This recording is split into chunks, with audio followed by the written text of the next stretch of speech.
we have three generational players on our team right now. Sidney Crosby being the past, Connor McDavid being the present, and of course Connor Bedard being the future. Three generational talents now being on the same team together. However, there is one issue. They're surrounded with 50 overall players. Now these aren't just your regular 50 overall players, of course. These are stick on the ice legends, some of the channel members. So if you're interested in becoming a channel member, hit the join button down below or the first link in the description. And then if you want to see your name in a future video or even just a random name that you choose, you're going to be able to. But see this team right here, they're going to be led by Connor McDavid, Sidney Crosby, and Connor Bedard. We're going to rebuild this team right here until Connor Bedard retires, assuming he's the last guy to retire out of these three players. I don't think Sidney Crosby's going to play till he's 55 years old, and I don't think Connor McDavid's going to play till he's 45, but you just never know. More than likely, Connor Bedard will be the final guy retiring out of these three players, but while we have these three guys on our team, we got to win some Stanley Cups. Now, winning in year number one is going to be incredibly tough. Like, we don't have a great team here. I think that goes without saying. However, we could make some trades immediately, and that's exactly what we're going to do. We're going to try to bring in an elite goaltender. I mean, it's probably not going to be an elite goaltender, but we're going to try to bring in like an 82, 83 overall goaltender, and then we'll bring in some defensive help. No matter what we do, though, we are going to be one of the worst teams in the entire league, but it's definitely a start for this team, and we'll be moving in the right direction. Now, when it comes to goaltenders, we do have two options we could go with. I mean, technically, we have a lot of options, but I'm looking at these two guys right here, Ukko-Pekka Luukkonen and Devon Levi. I can't recall how many times I've had Devon Levi as a starting goaltender so far in NHL 25, so I think we're going to trade for him. I know I've had Ukko-Pekka Luukkonen as a starting goaltender. I know I've had Dustin Wolf as a starting goaltender, but I can't recall if I've ever had Devon Levi as a starting goaltender. Like, I might have used him in one or two rebuilds, but I haven't used him in a ton. But here's the trade package. I'm going to trade a second round pick for 2025 and one of the greatest goaltenders of all time, Ricky Lafleur. If you know, you know. Ricky Lafleur, a generational talent. Now, they're going to be saying this is a bit low, but I don't think it's really going to cost us too much more. Like, I think a fifth round pick for 2026 should be enough, so I'm going to send this over. Devon Levi, welcome to the team. Now we got ourselves a goaltender. But filling out the rest of the team, definitely not going to be easy. Now, this could be an interesting deal. Alex Vlasic. Now, you're not on the greatest contract in the world for NHL 25, 4.4 for the next 6 seasons. However, if you're going to be playing top pairing minutes for us, playing with the likes of Connor McDavid, Connor Bedard, and Sidney Crosby, you're definitely going to record some points here. Your trade value is going to go up, and I think we might be able to get you for a pretty cheap price. So I'm looking to give up a third round pick, a fourth round pick in Francie over to the Chicago Blackhawks. We're getting Alex Vlasic here. I think this is an absolute no-brainer. Before we head into next season, though, I do want one more defenseman. So here's the last deal. It's going to be Graham, a third and fourth round pick sent over to the LA Kings. We're bringing in Jordan Spence. Now, Spence, I'm not expecting you to turn to a superstar for us, but you know what? You're certainly not going to be one of the worst defensemen on this team, so I feel like this is a no-brainer. They're going to be saying no to that one, but a seventh round pick will definitely make the difference here, so I'll send that over. LA saying yes. We finally got ourselves a defensive pairing. We have ourselves a goaltender.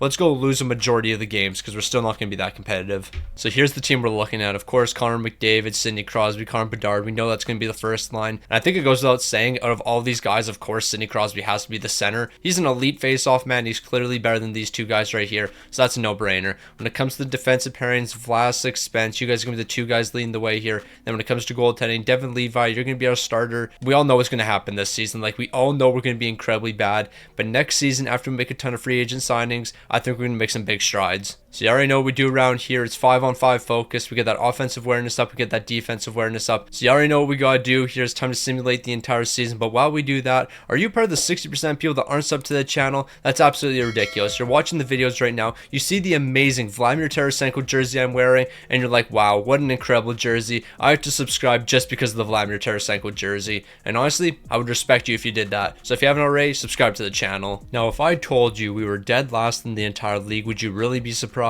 An 8-70-4 record. We did have 7 wins in regulation, though. Offensively, we weren't good. Defensively, we were terrible. But that's not a surprise. I think every single person knew that heading into this season, we weren't going to be good. Connor McDavid, he's going to lead the way with 86 points. Sidney Crosby's picking up 86 points as well. Then we're going to see Connor Bedard, 79 points, a bit behind these two guys right here. But then Spence and Alex Vlasic, you guys were great this season. I'm expecting a bit of progression from both of you guys over the offseason. If neither of you guys see any progression, I'm going to be a bit upset. Then when it comes to Devon Levi, he's up to an 85 overall. When he's looking for a new contract, we're going to have to give this man a bag. Like, we're going to have to overpay by like $2 million because he's getting absolutely lit up here, and why would he want to stay? The Edmonton Oilers are going to be winning the Stanley Cup, and I feel like this is the perfect time to mention Connor McDavid's still on the Oilers, Connor Bedard's still on the Chicago Blackhawks, Sidney Crosby's still on the Pittsburgh Penguins. All of those guys are still around the league, but the only ones we actually care about are the ones on our team. So we're going to see the salary cap go up here. We all knew that was going to happen, but are we going to get the first overall pick? Of course not. We're dropping to the third overall pick. Notice how I started that sentence before I even saw the draft lottery results.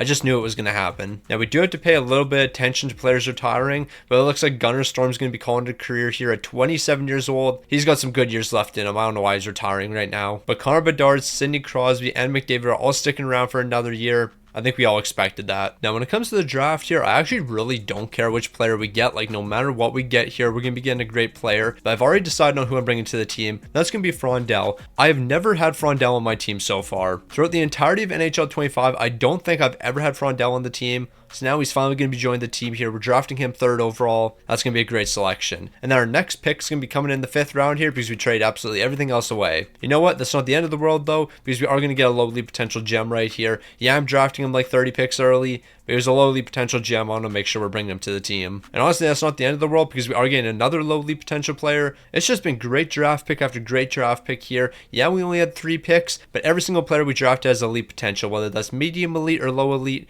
We got elite potential players. Now, the Devin Levi deal is not going to be nearly as bad as I thought it would be. It's going to be 3.5 for the next 2 years. I'm going to be honest, I didn't realize he only had 1 year left on his contract. For some reason, I thought he had 2 years left, but that doesn't matter. He's still going to be sticking around. All right, so we're going to make a lot of free agent signings here because that's how we're going to build the majority of the team. We're just going to be signing guys to 1-2 year deals. We need some bottom 6 players. We need some good defensemen here. The biggest issue I think we're going to have is the fact that there's not a lot of teams with a lot of organizational interest. But you know what? We're still going to find a way to get this done. So with all that being said, let the signings begin. So we're going to start with Provorov. It's going to be $5.8 million for the next 4 years. I think there's a chance he accepts that immediately, and it looks like he will be. Up next is going to be Jonathan Drouin. Don't be surprised if we trade him away at the deadline, but it's only going to be a 1 year deal at $3.7 million. So if we have to trade him away and get some assets, I'm definitely going to be okay with doing so. JVR, we need somebody to play in the bottom 6 here. So here's $2.1 million for the next 2 years. I'm not too sure if you're going to be accepting that deal. Honestly, if you say no, I wouldn't be surprised. Dodonov, it's going to be a pretty cheap deal with you as well. It's going to be 3.2 for next season. I guess it's not the cheapest deal in the world, but you know what? It brings somebody in for the bottom 6. Or even top 6. Who knows where he's going to be playing. Alex Iafallo, if you somehow turn to a top 6 piece for us, this would be a good deal. It's 2.6 for the next 3 years.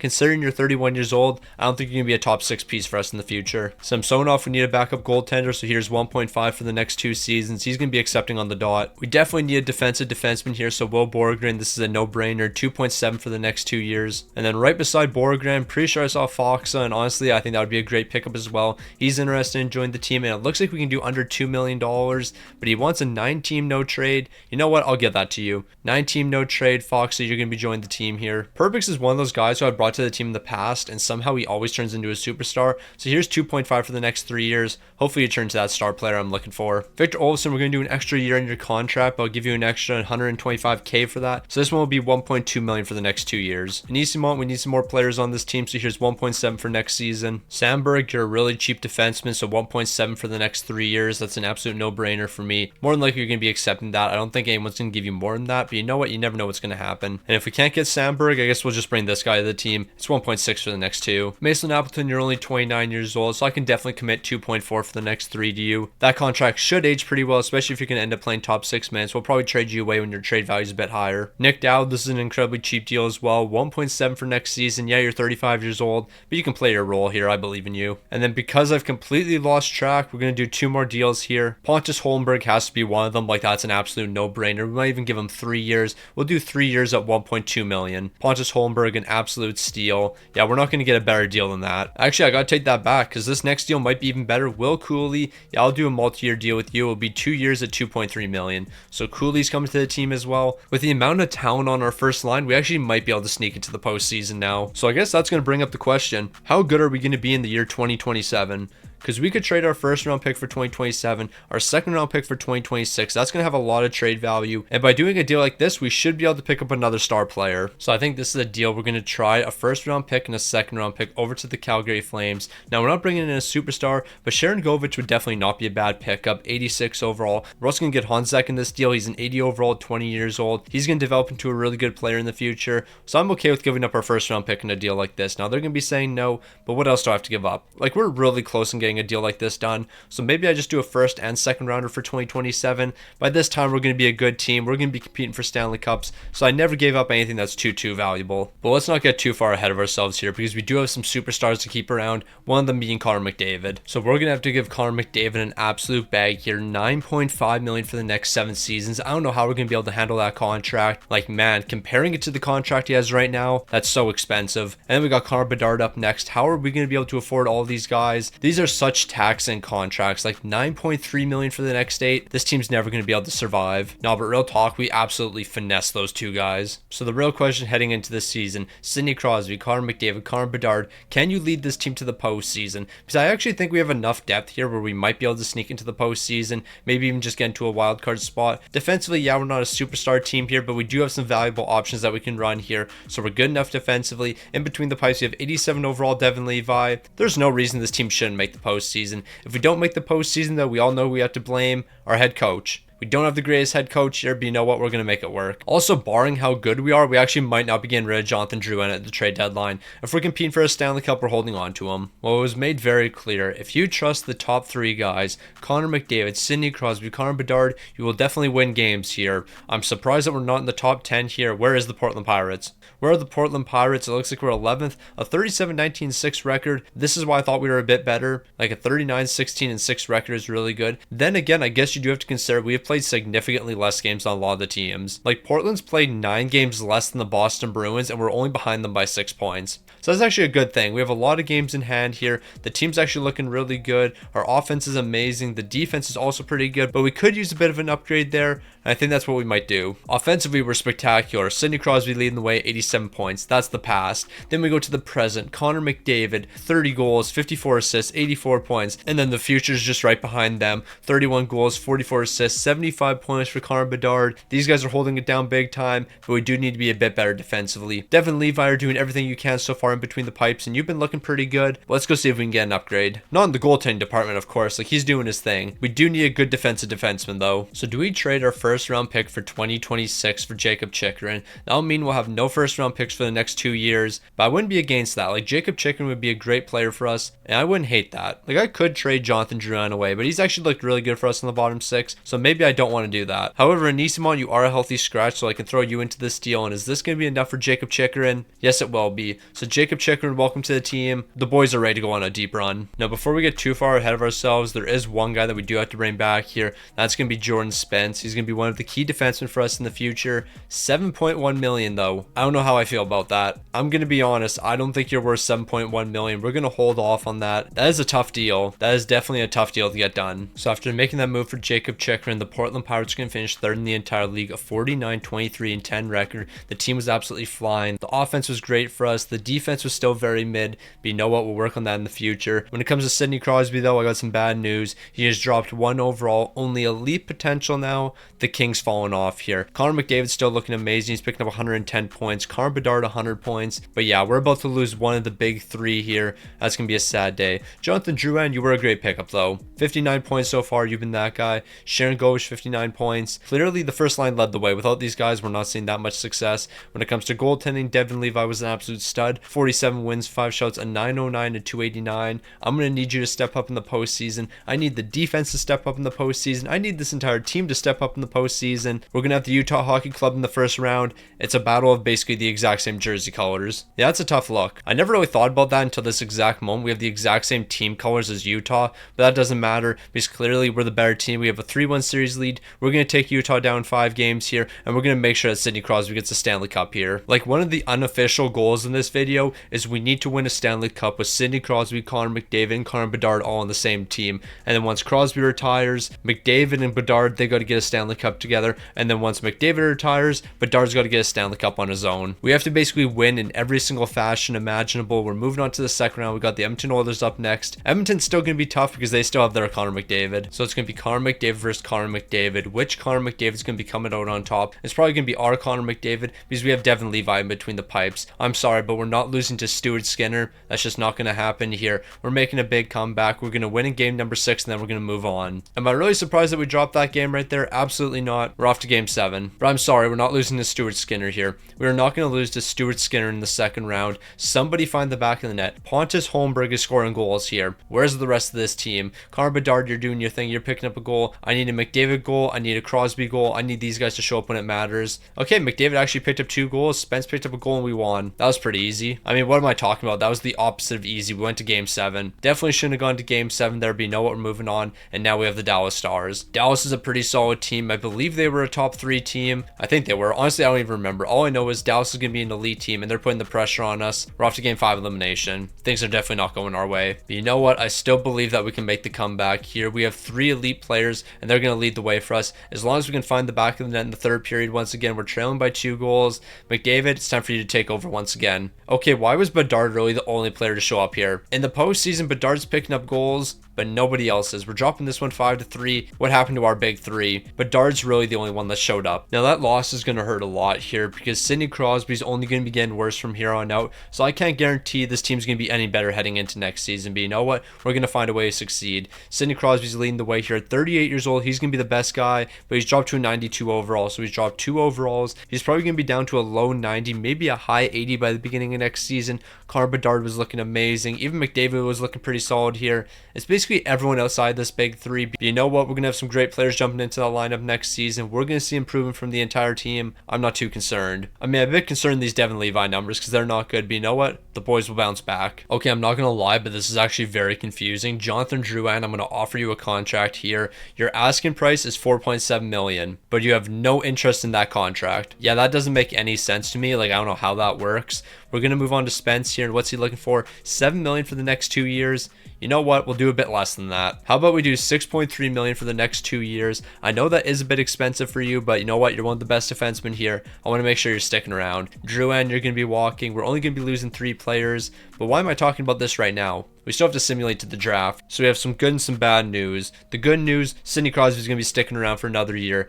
The bad news, we're losing all of these stick on the ice legends right here. The team will never be the same. Okay, so we have very little drafting to actually do here. So we're just going to take massive swings. Sillinger, where you're going to have medium bomb 6 potential. Not surprised at that. And the only other pick we have, the 228th. Like when you only have 2 picks like this, you might as well just go for massive swings. Even if this guy has inaccurate scouting, you never know what's going to happen here. Can we get medium elite, medium bottom 6 again? All right, that was a good draft. So we have 3 guys leaving the team: Jonathan Drouin, Dodonov, Nick Dowd. All of them are going to be leaving. We'll bring in some replacements. And I already know who one of those replacements is going to be, and I might as well just give him his entry level contract right now. Frondell, you didn't play for the team last season. I allowed you to develop for 1 more year, and that was clearly the right decision. You're up to an 83 overall. You're going to be leading the second line for us. So there's a lot of guys that need extensions here. The first one being Sidney Crosby, and obviously he's going to be the most important here. $10.2 million. Really, Crosby?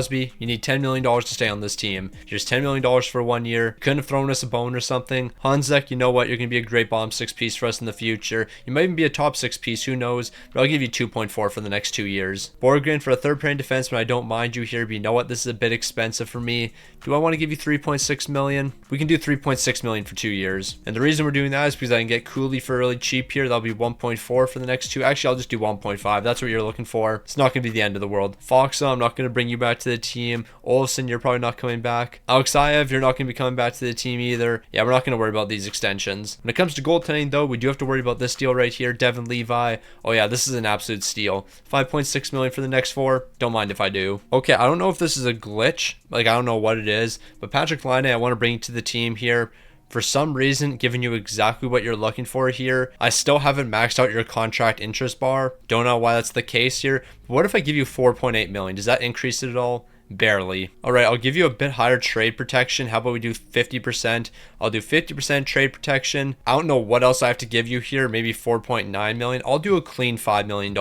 We'll do a solid 5x5 with Patrick Laine. He's going to be accepting immediately here. Could have I gotten away with giving him 4.6 million? Maybe, but I have no clue. It was very vague. Okay, this is another deal that I'm very interested in. Morgan Frost. You are going to join this team as well. Actually, I don't want to do a negotiation with you. I'll just give you what you're looking for. Morgan Frost in the second line. He could be the primary playmaker for us. We might trade Sharon Govich away. This isn't bad. 4.1 for the next 2 years. Although he's not really interested in that, we'll see if he accepts it. Yeah, I don't know what's going on right now. Morgan Frost, I would really like to bring you to the team though. Morgan Frost, welcome to the Portland Pirates. We're going to build a dynasty here. Also Samsonov, even though he played absolutely horrific last year, I'll give you $800K for the next 2 years. That's basically half of what your current contract is. Now last season I was thinking there's no way we're going to be able to back it up this season. The team's going to be a bit worse. Nope, the team's just significantly better. The forward core, way better. The defensive core, a lot of the young guys developed, so that's even better. And then goaltending, that's better. Devin Levi's got an X factor. None of these guys are going to slow down this season. We're going to have even more offensive depth, even more defensive depth. Nobody's going to be able to stop us. No words. I have no words for what is going on with the Portland Pirates.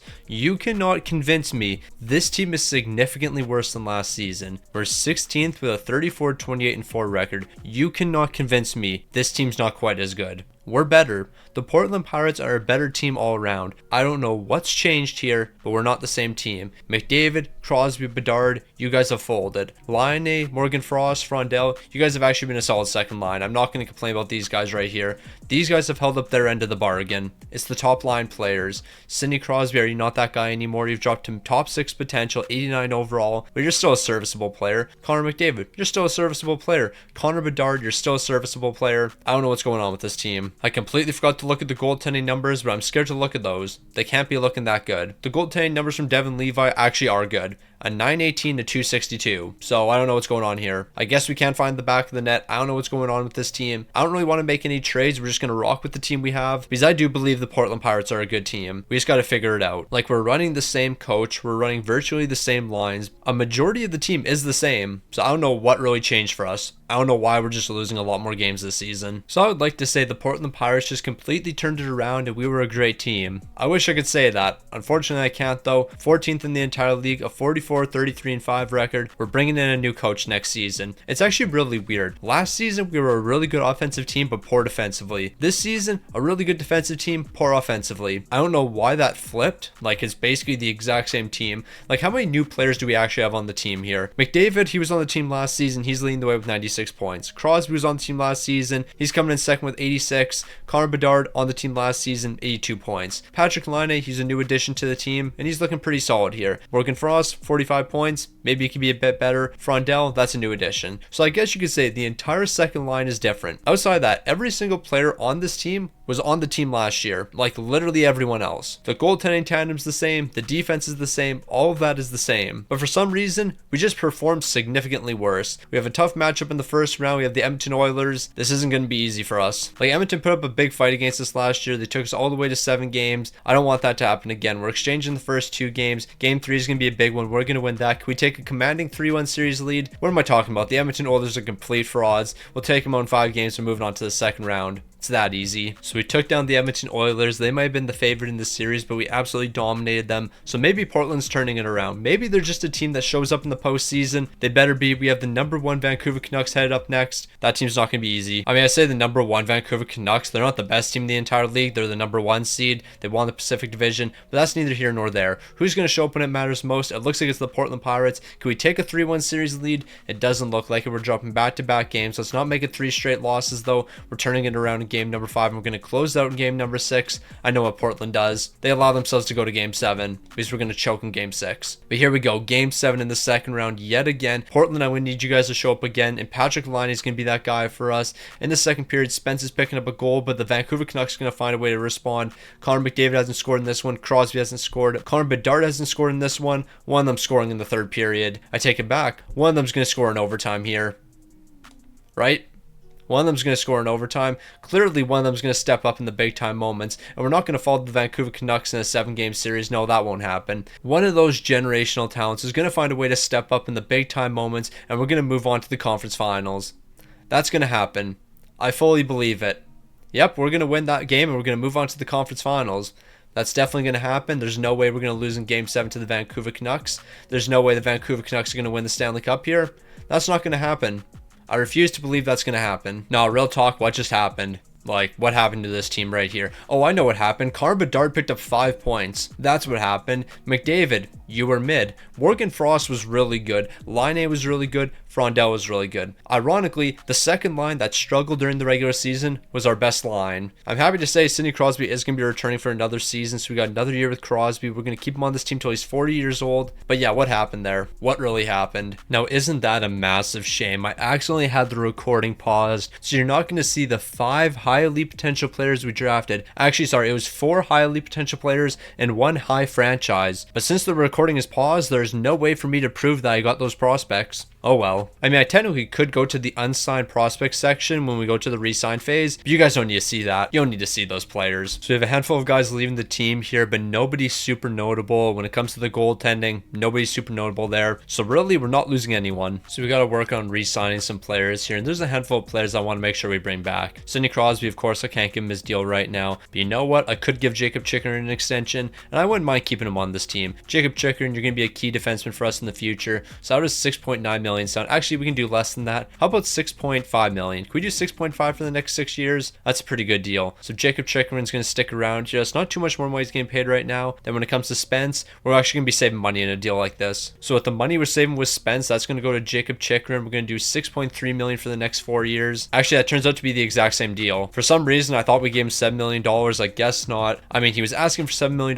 We went less than that. And then Morgan Frost, this is going to be an incredible deal. Let's get a 4-year deal done with Morgan Frost. Let's do 4 years at 4.8 million. Like, he's playing massive minutes for us on the second line, so you know what? I want to make sure he's sticking around here. Perbix, more than likely you're going to be walking because I assume you're looking for quite the bag. Yeah, Perbix, you got 1 year left with the team. Mason Appleton, you're going to play 1 more season with the team, maybe 2 seasons. Here's 2.3 million for next season, so Mason Appleton, you can stick around. Alex Iafallo, more than likely you're just going to be walking. I'll plan on re-signing you. Pontus Holmberg, you play some big minutes on this team. You're one of the big time performers. Yeah, we can do 1.1 million. I'll give you a bit more what you're asking for. I'm just that nice of a guy. So we're going to make 1 signing here, and that's going to be Philip Deneau. I'll give him 4.8 million for 1 season. That's a bit more than what he's looking for. He's accepting immediately. Philip Deneau, welcome to the team. That's the only signing we have to do here. Let's go win a Stanley Cup. Actually, I should double check to make sure we have enough defensemen. Not 100% sure on that one. I'm pretty sure we have 6 defensemen under contract, but I'm actually not 100% sure. Oh yeah, we're definitely good here. We have more than 6 defensemen under contract. It's time for the Portland Pirates to finally get a Stanley Cup. So the boys are ready to roll here. Connor Bedard's a 94 overall. McDavid's a 98 overall. But Sidney Crosby, you're not Sid the Kid anymore. You're 40 years old, only top 9 potential, 86 overall.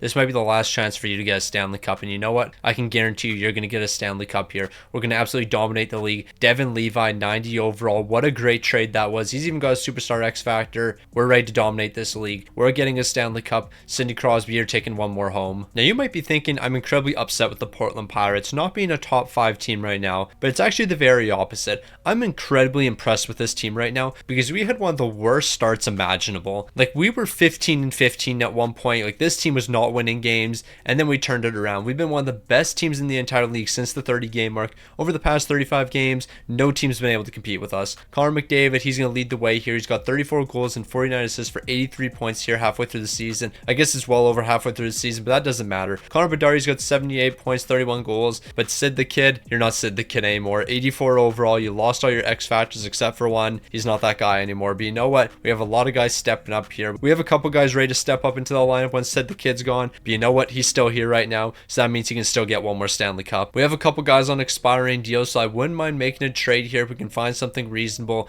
We need another right defenseman. I'm not too sure if we're going to find a right defenseman, though. Well, I shouldn't say we're not going to be able to find a right defenseman. Like, if we want a right defenseman, we can bring one to the team. I just mean a right defenseman at a reasonable price. I take that back. I think I found a right defenseman. His name's Sean Dursey. Sean Dursey, you're going to join the team here, barring what I have to give up for you. Like, yes, you're on an expiring contract as well, but we can get a deal done in the future. So how about I give up Perbix and like a 2nd round pick or something? So here's Perbix and a 2nd round pick, and I think that's going to be enough for Sean Dursey. That's just a little bit low. I'll give you a 7th rounder or something. Actually, I'll give you a 3rd round pick for 2029, and that should be enough for Sean Dursey. There we go. We got the deal done. Okay, I will say right now, one thing that really annoys me in NHL 25 is dynamic line chemistry, because I can build a team here and everyone has great line fits. By the time we get to year number 2, everything's completely changed. Like, Jordan Spence at the beginning of the season had a perfect fit on the first pairing. Now bro doesn't fit on any lines. Like, that's just annoying. Now, before we simulate the rest of the season here, of course, we have to sign guys that have to stick on this team. One of those guys being Sidney Crosby. Here's $6.3 million. That's what you're looking for, so that's what you're going to get.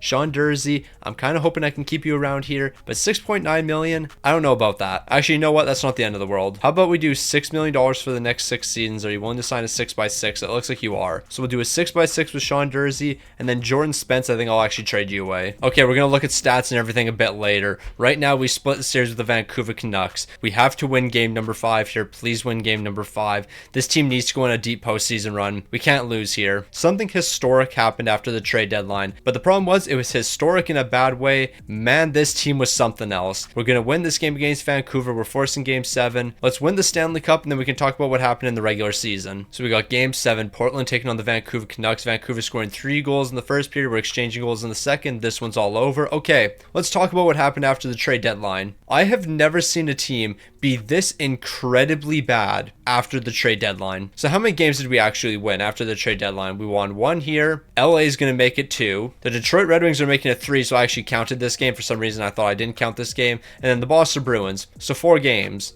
We won 4 games after the trade deadline. This team was historically bad after the trade deadline. I don't know why. The beginning of the season, absolutely atrocious for this team. The end of the season, absolutely atrocious for this team. And what hurts the most is this was probably Sidney Crosby's last season. In Crosby's final season, although he picked up 103 points, we're not winning him a Stanley Cup. We're not going to be getting Sid the Kid a Stanley Cup here. Devin Levi, you had good numbers. Like, I don't know what happened in the final 20 games. Like, this team just collapsed. Like, we started this season terrible. Like, we were 15-15 to start. Then we went like 25-3 at one point. After that, we won 4 games. The collapse of this team needs to be studied. I don't know what went wrong here. Goaltending was atrocious. No, the Portland Pirates really just choked that away. We should have been winning a Stanley Cup here. Instead, we're getting knocked out in the first round. So the Devils are going to win the Stanley Cup, but the real question is Sidney Crosby going to call it a career here? He can't call it a career just yet. The Pittsburgh Penguins, Sidney Crosby, he's going to be retiring, but I don't think this is our Crosby. I think our Crosby is going to run it back for 1 more year here. He believes he can still compete, and it looks like that's going to be happening. So Sidney Crosby's got 1 more year left in him. Unless it's combining the Sidney Crosbys in that one retirement, which it might be. So our Sidney Crosby might have just retired. I'm not 100% sure. I'm happy to say it's the Pittsburgh Penguins Sidney Crosby. It's our Sidney Crosby's going to run it back for 1 more year. He knows what this team's capable of doing. He knows we're not going to choke next season. We're going to get a Stanley Cup here. Now, I will say this was actually a pretty successful draft for us. The best prospect came in the 3rd round here. We got ourselves a medium league potential goaltender. Now, I'm not expecting Bro to turn to a superstar for us, but I am expecting him to be a decent backup. We also got a handful of low league potential players, so you know what? I won't complain about that. So the re-sign phase is going to be pretty forgettable here. Everyone right here is going to be walking. Amadio, honestly, I have no clue how you even ended up on this team. Like, I don't recall signing you, but yeah, you're here. I guess I can sign these 2 rookies though. I mean, they only have bottom 6 potential, but you know what? They can play in the AHL or something. Now, I think we're going to make some interesting moves over this offseason. So obviously, Sidney Crosby, as long as he's going to be on this team, he's going to be getting his bag. Frondell, he's probably going to get a massive bag here. What's he going to be looking for? Only $7 million. We could probably get you for 6.5. I guess it won't be quite 6.5, but you know what? 6.8, that's not a bad deal for Frondell. He's going to be a superstar player for us. Provorov, I'm thinking I might trade you away here. Hanzek, I want to keep you around because eventually you're going to be a 2nd line player for us. And at this price tag, why would I not keep you around? Where are we going to be looking at here? 2.9 million, an absolute steal for Hanzek. So he's sticking around. Borgren, you're going to be walking. Cooley, you continue to play some good bottom 6 minutes for us, so I'll continue to keep you on this team. We're going to do 2 years at 2.5 million. Actually, we could probably do a bit less than that. How about 2 years at 2.4 million? So Cooley's going to be sticking around. Mason Appleton, I'll just let you walk here. But I'm prepared to make some big trades here. So I'm looking at this deal with the Utah Hockey Club. We'll send Spence over. We'll send Sharon Govich over, freeing up about $11 million. We're going to bring in Daryl Hunter. Now, Daryl Hunter might only be an 83 overall, and he's an offensive defenseman. However, he does fit on the first pairing. So if I play him alongside Chychrun, that's going to be a really good number 1 pairing for us. I do think I can get some other assets back here. So how about you give me this medium top 6 potential player who's already a 76 overall, and we call this a fair deal. So I'm going to offer this over. They're saying no. I don't think it's really going to cost us too much more. Like, I could take that medium top 6 potential player route, but I wouldn't mind trading a 2nd round pick for him. Like, at least we know what we're going to be getting with that prospect. They're saying no. How about I take the prospect out and we just do a deal like this? But even that's not going to be enough. All right, Utah, what else do you really want? Like, if I have to trade a 1st round pick away here, I will, and I guess that's what we're going to do. I'm going to send that over. Utah's accepting. I think we might have got fleeced. Now, I'm not really too sure where Wallander's going to fit on this team, but we're going to ship Provorov over to the Detroit Red Wings. It's going to take a bit more than that because I do want to get that medium top 4 potential prospect. prospect. He's already 79 overall, so he'll be a great defenseman in the future. I'll give you guys a second round pick, and I believe that should be enough. We're really close to getting this deal done, so I think 2 7th rounders will make the difference. So here's a 2029 and 2030 7th round pick. I'm offering that over. We're still pretty close. It's just not enough yet. How about I give you this 6th round pick as well? Please say yes to that. There we go, Wallander. Welcome to the team. And now that we traded for Wallander, of course, we have to give him an extension. We got to make sure he's sticking around with the team. And you know what? This is going to be a great deal. So we're going to do 6.4 for the next 5 years. Wallander's going to be a good top 4 defenseman for us. He might even play some top line minutes. You just never know. Now, it is important to note we do have $19 million in cap space, and we could potentially do a deal like this. Alexander Ovechkin, bring him to the team here. I don't know where he's going to fit, but I want Alexander Ovechkin on the team. I'll do $8.8 million for 1 season. Hopefully that's going to be enough to convince him to join the team. And then even after making that deal, we still have like $11 million to work with. Trevor Moore to play on the bottom 6, honestly, I wouldn't be against that, but it doesn't look like you have the greatest fit here. Ty Dellandrea, what's your fit looking like? You fit on the first line. Scott Lawton, yes, I said the name right for once. He only fits in the top 6, so we won't bring him to the team. I need to find somebody here. Trent Frederick, you fit on the second line. That's good enough for me. The second line is very close to the bottom 6, so you know what? Here's $2.2 million for 1 season. He'll probably be joining the team. And you know what? Scott Lawton for $2.2 million, I guess I can bring you to the team as well. Whether or not you fit on this team, we'll figure that out later. Now that's quite unfortunate. Alexander Ovechkin's not going to be accepting the deal, but you know what? We can circle back. We still have a lot of cap space. So Alexander Ovechkin, I can overpay by like $2 million if I have to. Like, he just dropped his asking price to $7.3 million, so I can definitely do $9 million for 1 season. Although you have all these asks and all these promises, I'm not going to respect any of them. Ovi, you're playing bottom 6 minutes here. It's just the way it is. So Sidney Crosby, more than likely this is your final season with the team at 41 years old. You have bottom 6 potential. You're an 87 overall though, so you can still compete with the best. You continue to perform for this team. The defense is a massive question mark, but you know what? I think it's going to be good enough here. Devin Levi, you've proven you can be a superstar goaltender. I need to see that from you this season. We're probably not going to make any trades here. We just basically have to rock with the team we have. But you know what? I have a lot of faith in this team. I believe we're going to exceed expectations. We're going to clearly make it into the postseason, and we're going to go on a deep run. If there is one thing that's going to hold us back, it's the dynamic line fits. If for some reason our chemistry just completely tanks and we have zero chemistry on this team, then yeah, we're going to be in a bit of trouble. But it also could go the other way, and the chemistry could just skyrocket, and then we'll just dominate every team. So let's just hope the chemistry skyrockets, then we'll be perfectly fine. So I'm happy to say the boys are officially back. After running it back with the exact same team, the exact same coach, the exact same assistants, and the exact same everything, 4th in the entire league. We didn't choke at the end of the season. This team was just really good. I don't know what happened last season, but we're not even going to worry about it. Connor McDavid, Sidney Crosby, Connor Bedard, you are the guys we rely on. The second line, not the greatest here, but Alexander Ovechkin, you did hold it down the third line, so I really can't complain. At 41 years old, you're picking up 50 points here. The goaltending was spectacular from both of these guys right here. I mean, Devin Levi, you did post a 302. I did see that goals against. You did post a 302, so maybe I'm gassing you up a bit too much here. We're the first seed in the division. We're taking on the Chicago Blackhawks. 1 game at a time. Like, at the end of the day, Devin Levi, his goals against was 3, and having a goals against above 3 is definitely not a great sign. But you know what? If it turns around here, that's all that matters. We take the first 2 games. It doesn't look like it. Just don't lose 3 straight games. As long as we don't lose 3 straight games here, we'll be in a great spot, and it doesn't look like we're going to be doing that. We just have to win this game right here. Win game number 5, move on to the second round. The boys will be rolling. Okay, we can't blow a 3-1 series lead. We can't do that here. Thankfully, we're not going to be doing that. We're moving on to the second round. Portland always scares me. I don't know what it is about this team. They just don't give me a lot of confidence. And I definitely don't have confidence moving into this next match against the Edmonton Oilers. They do have Connor McDavid, but we also have Connor McDavid. So our Connor McDavid should cancel out their Connor McDavid. We're down 3-1. Clearly that logic is not holding up right now. But we have to make this 3-1 series comeback. We can't lose because it's Sidney Crosby's last chance.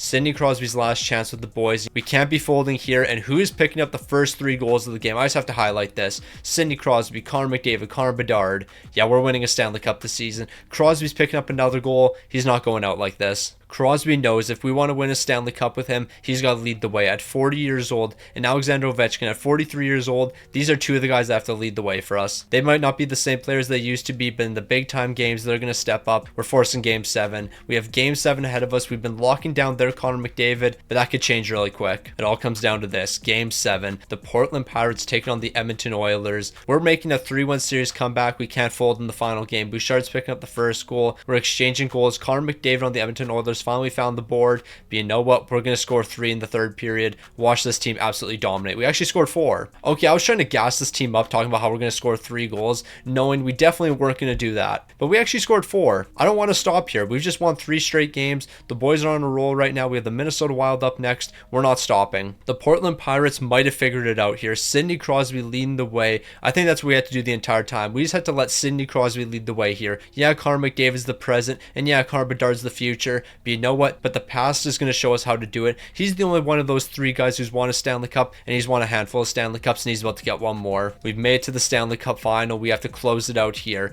We have to beat the Buffalo Sabres, and we'll be Stanley Cup champions. Then Sidney Crosby can go ahead and retire. Crosby, I need 4 more wins out of you. 4 more incredible games, and it looks like I'm getting that. It might not be a sweep, but it will be a gentleman's sweep. Taking down the Buffalo Sabres in 5 games. The Portland Pirates finally did it. They're Stanley Cup champions. If you were to ask me, I think we all know who led the way for us. At 41 years old, Sidney Crosby went back into vintage Crosby mode. 14 goals, 20 assists, 34 points. Bedard's coming in second, 29 points. He's got 15 goals, 14 assists. Connor McDavid was doing his thing as well. But Sidney Crosby, not only are you winning another Stanley Cup, you're at 41 years old, you're taking home the Conn Smythe. It doesn't really make sense how an 86 overall had 34 points, but we're not even going to question it. Devin Levi, you could actually make the argument for the Conn Smythe yourself. 16 wins, 2 shots, a 935 and a 211. You might have sucked during the regular season. You might have had a terrible goals against, but in the postseason, you showed up when it mattered. The Portland Pirates are winning a Stanley Cup here, but the real question is Sidney Crosby calling it a career? Like, if Crosby calls it a career here, I'm not going to hold it against him. But you know what? We did just win a Stanley Cup, so I think you have 1 more year left in you, and it looks like he does. Sidney Crosby's not ready to retire yet. He just saw what the boys did. We just saw what he did in the postseason. He knows he has a couple more years left in the tank. So although we have $25 million in cap space, there's a lot of guys leaving the team, but one guy that we have to re-sign, no doubt in my mind, he's coming back to the team. Sidney Crosby, $4 million for 1 year. I mean, then again, a guy like Alexander Ovechkin, if we just re-sign him for 1 year, isn't the end of the world. I don't want to do a 2-year deal. I can do 1 year at 4.2 though. Like, you are a really productive bottom 6 piece for us. Borgren, if we can re-sign you for 1 year, I'll do that, but you're wanting 4, so we're not doing that. Trent Frederick, I don't even think you played for us. Maybe you did. I don't even know. I think you were a healthy scratch. But yeah, Alexander Ovechkin, I wouldn't mind bringing you back to the team. I want to do a 1 year deal though. I can't do multiple years. Like, bro, you're turning 44 years old. I'm not doing multiple years. I can do 4.5 million. Hopefully you're interested in 4.5 million. It doesn't look like it. How about 4.9 million? I am giving you quite a bit of money. You are 44 years old, bro. Well, technically he's 43 years old, but he's turning 44. It doesn't matter. He's not returning to the team. So as we know, we got $20 million in cap space here. Just want to point out Jonathan Drouin, 34 years old, wants $14 million. Certainly not doing that one. Ryan Nugent-Hopkins, though, I actually wouldn't mind that deal, especially on the bottom 6 here. Do you feel on the bottom 6? It doesn't look like it. I'll sign Sean Monahan to the team, though. I'm actually willing to take that risk. Here's $3.5 million. And you know what, Nuge? We might as well bring you to the team as well. Even if you don't fit on the bottom 6, we'll find a role for you on the bottom 6. So how about we do 6.4 for next season? Hopefully that's going to be enough. You want to consider a couple offers? Honestly, I don't blame you there. Now, although this is a multi-year deal, I'm actually interested in it. Jake Neighbors, let's do $4.8 million for 2 years. You'll play on the bottom 6 here, but in the future, I could see you having a top 6 role. And I think one of the final moves might just be Mason Marchment, $4.2 million. I actually take that back. That won't be one of the final moves here. We do need a defenseman on this team. We lost Borgren. Obviously, we need somebody to replace him. And who's that going to be? I'm not quite sure. Ideally, someone pretty cheap, like Samuel Bolduc. I mean, Samuel Bolduc is a left defenseman, but you know what? We can get a reasonable deal done with him. We'll do 1.7 for the next 2 years. Then we'll sign a right defenseman. And I think that right defenseman is going to be a guy like Thompson here. Jack Thompson, you might fit on the third pairing. You're an 80 overall. We're not going to have to give you too much money here. This is a good deal. Now, before we get way too ahead of ourselves here, we do have to go with some extensions. Daryl Hunter, I'll bring you back to the team. We're going to look at $6.5 million for the next 3 years. I think that's a pretty fair deal for him. Vlasic, honestly, I'm probably just going to let you walk here. Holmberg, I guess I can re-sign you. You've been a great bottom 6 piece, and at $2 million, why not keep you on the team? But Vlasic, yeah, I want to free up that $4.4 million. You never turned that top defenseman for us. But then again, I never really gave you a chance. All right, so the boys are looking to repeat here. Sidney Crosby at 42 years old, still an 83 overall. He's still a really productive player, so I'm expecting us to do productive things this season. The forward core is the best it's ever looked. Defensively, we actually have really good line fits now. Everyone on this team seems to have a really good line fit, so you know what? We're going to take it. And on top of that, we already know who's moves in between the pipes. Devin Levi, win us another Stanley Cup. Similar to last season, we didn't need to make any moves at the trade deadline, so we're not going to make any moves here. So the Portland Pirates did something I wasn't expecting, a 60-win season, because it's not like they were necessarily significantly better from last year. If anything, we're actually worse here. Connor McDavid 101 points, Connor Bedard 101. Both of these guys are absolutely dominating the entire year. Sidney Crosby, I don't know what your overall is anymore, but you're clearly not that guy. Okay, you're still an 82 overall, and you picked up 80 points this season. Frondell was really good. I gotta take back all that disrespect I was saying to Sidney Crosby. He's still looking elite here. Goaltending wise, Devin Levi, way better numbers than last season. Like, let's just compare these numbers. Last season, you posted 39 wins, 5 shots, a 902 and a 305. This season, with basically the exact same team and the exact same amount of games played, 51 wins, 4 shutouts, a 921 and a 234. I don't know what you did this season, but you clearly stepped it up big time,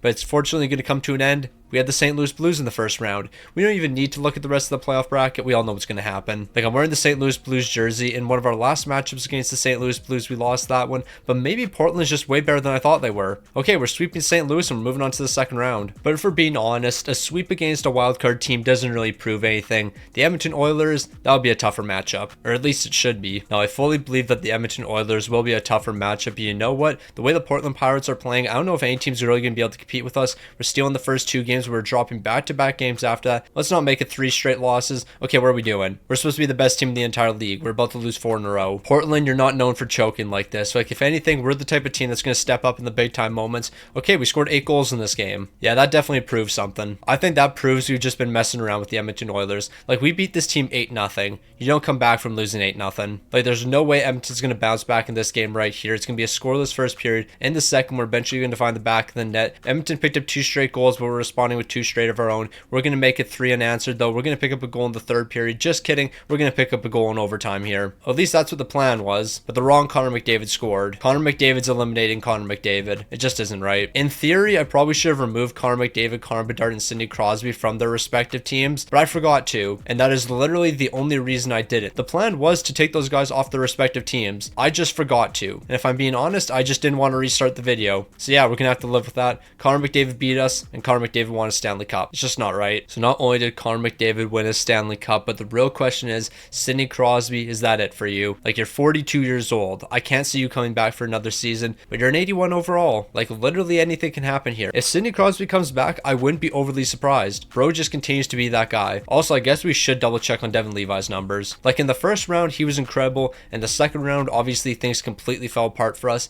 but I still think he's going to have decent numbers based on what he did in round number 1. Yeah, bro had 7 wins, 3 shots, a 933 and a 201. I am so sorry we didn't win you a Stanley Cup. Besides Sidney Crosby, you deserved it the second most. But with that loss, honestly, I'm expecting Sidney Crosby to call it a career here, but he isn't. Sidney Crosby's really running it back for 1 more year. Bro is going to be 33 years old and he says, nah, I got 1 more left in me. I'm not ready to quit yet. Let's run it back again. What an absolute king. Now it looks like we're going to be getting ourselves an absolute steal with the 29th overall pick. Koivulev, welcome to the team. This guy was projected 40th, but I decided to take him a bit earlier because he was a gem. 79 overall to begin his career. It was definitely worth picking him up 12 picks sooner. Now we could go with another gem here, but I'd rather take the risk with the medium league potential player, and it's not working out for us. But you know what? If it did work out, I would have looked like a genius, but now I look like an idiot. But that's neither here nor there. That was the right selection. It's all about potential. And speaking of potential, highly potential goaltender. I don't care if there's better prospects available. I've taken the highly potential goaltender. What an absolute steal. Like, in theory, yeah, I could have traded down to get that guy and got a couple more assets, but that sounds like work. And if I have to take a player like 20 picks earlier, I'm perfectly fine with doing that. Because look at this guy right here. A gem with low elite potential. Well, he's going to have low elite potential. Like, technically, I could have traded back a couple picks, but I don't want to do that. I want to make sure I get the guy I want. So through all that yapping, it was a pretty good draft for us. So in the re-sign phase, I do have to point out this young player that we traded for. He's an 80 overall and he's about to be signed to his entry-level contract. That's going to be a great deal for us. And then when it comes to players on expiring deals, Mason Marchment, you're not coming back. Sean Monahan, you're not coming back. Of course, Sidney Crosby, you're going to continue to come back to this team. And you're looking for a 2-year deal. I'm not against a 2-year deal. Here's $3.9 million for the next 2 years. But you are 42 years old. Why are you signing 2-year deals? And then when it comes to everyone else, not re-signed them, we have $14 million to work with. We really actually don't have that many players that we have to re-sign because we just gave that young player his entry-level contract, so he's basically replacing Alex Vlasic. So we only have to sign 2 forwards with $14 million. That's not too bad. So we do have a couple extensions to give out here. Hanzek, I really don't know what I'm going to do with you. If I'm being completely honest here, the plan was eventually you're going to jump into the top 6, but that hasn't happened because of how long Sidney Crosby's been sticking around. I wouldn't mind keeping you on the team though. I mean, you're 25 years old and 88 overall. You are going to be a good player for us. However, I don't want to give you an extension right now just because you're only looking for a 1-year deal. Patrick Laine, where you can be looking for 6.6 million, that's not the end of the world. So how about we do 6.4 for the next 4 years? You don't get any trade clauses or anything, so we can move you if we want to. Cooley, more than likely you're just going to be walking after this season. You're looking for 4.1 million. I can't do that. Jake Neighbors, where are you going to be looking for? I mean, hopefully we can do a reasonable deal, and this isn't terrible. I could probably do 3.5 for next season. Honestly, that's definitely a deal I can work with. It's 1.3 million cheaper than what you're getting paid right now, so we're actually saving money there. Samuel Bolduc is just going to be a 1-year deal with you. Never mind, 1.1 million. That is a yes. I'm not even debating that one whatsoever. That's an incredible deal. Jack Thompson, you know what? You actually have a good fit on our third pairing, so here's 2.1 for the next 3 years. So Cooley's going to be walking. Laine's coming back. Hanzik, I guess we could bring you back to the team. We're just going to wait until you do a multi-year deal. I mean, I guess that's going to depend on how much money Devin Levi's looking for, and that's honestly not that bad. Like, Devin Levi will do 10.6 million, save 200k. If I give you a no movement clause, we'll save 300k. And I'm not going to fight you over an extra 100k, so you know what? We're just going to rock with what we have here so far. I actually don't mind this team. I think we're looking pretty good. So we just have to sign 2 forwards to 1-year deals, and ideally we do some cheap deals here. We could do Ehlers, we could do Ross Colton. None of those are bad. Nichushkin's honestly not that bad of a pickup either. I think we'll go with Hyman though. It's going to be $3.8 million for 1 year. Honestly, that's not a bad deal. He's only 28 years old, so he'll probably get a little bit better. Hopefully we can re-sign for a cheap price. That probably won't happen though. And then Dylan Holloway, honestly, that's another cheap deal. A 1-year deal at 3.8 million. I can work with that. So Dylan Holloway and Hyman, they're going to be joining the team. I also suppose bringing in a backup goaltender probably wouldn't be the worst thing in the world. So Hugo, welcome to the team. 1.2 million for 1 year. Why not? All right, so we're going to try to pull off a massive deal here. Patrick Laine, 2 first-rounders to get McMillan from the Montreal Canadiens. He's one of the best young snipers in the game, locked down for the next 5 years. He's only 23 years old. He's already a 90 overall. Bringing a guy like McMillan to the team honestly wouldn't be that bad. Unfortunately, that package isn't going to be enough, but we do have a highly potential goaltender. I wouldn't be against trading this guy right here.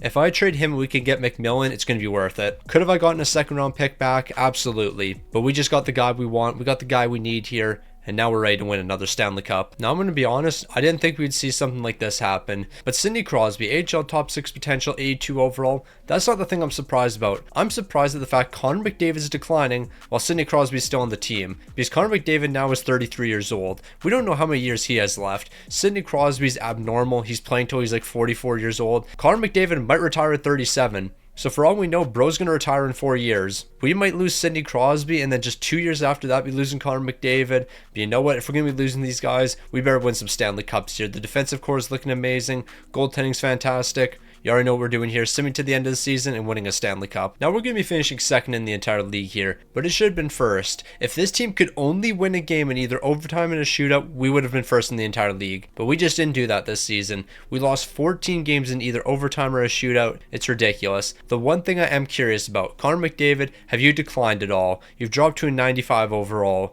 Sidney Crosby, how much more have you declined? You're still an 81 overall. At this point, I'm kind of cheering for Sidney Crosby to somehow have a longer career than Connor McDavid. I just think it would be really funny. McMillan gets 65 points here, but you're -6.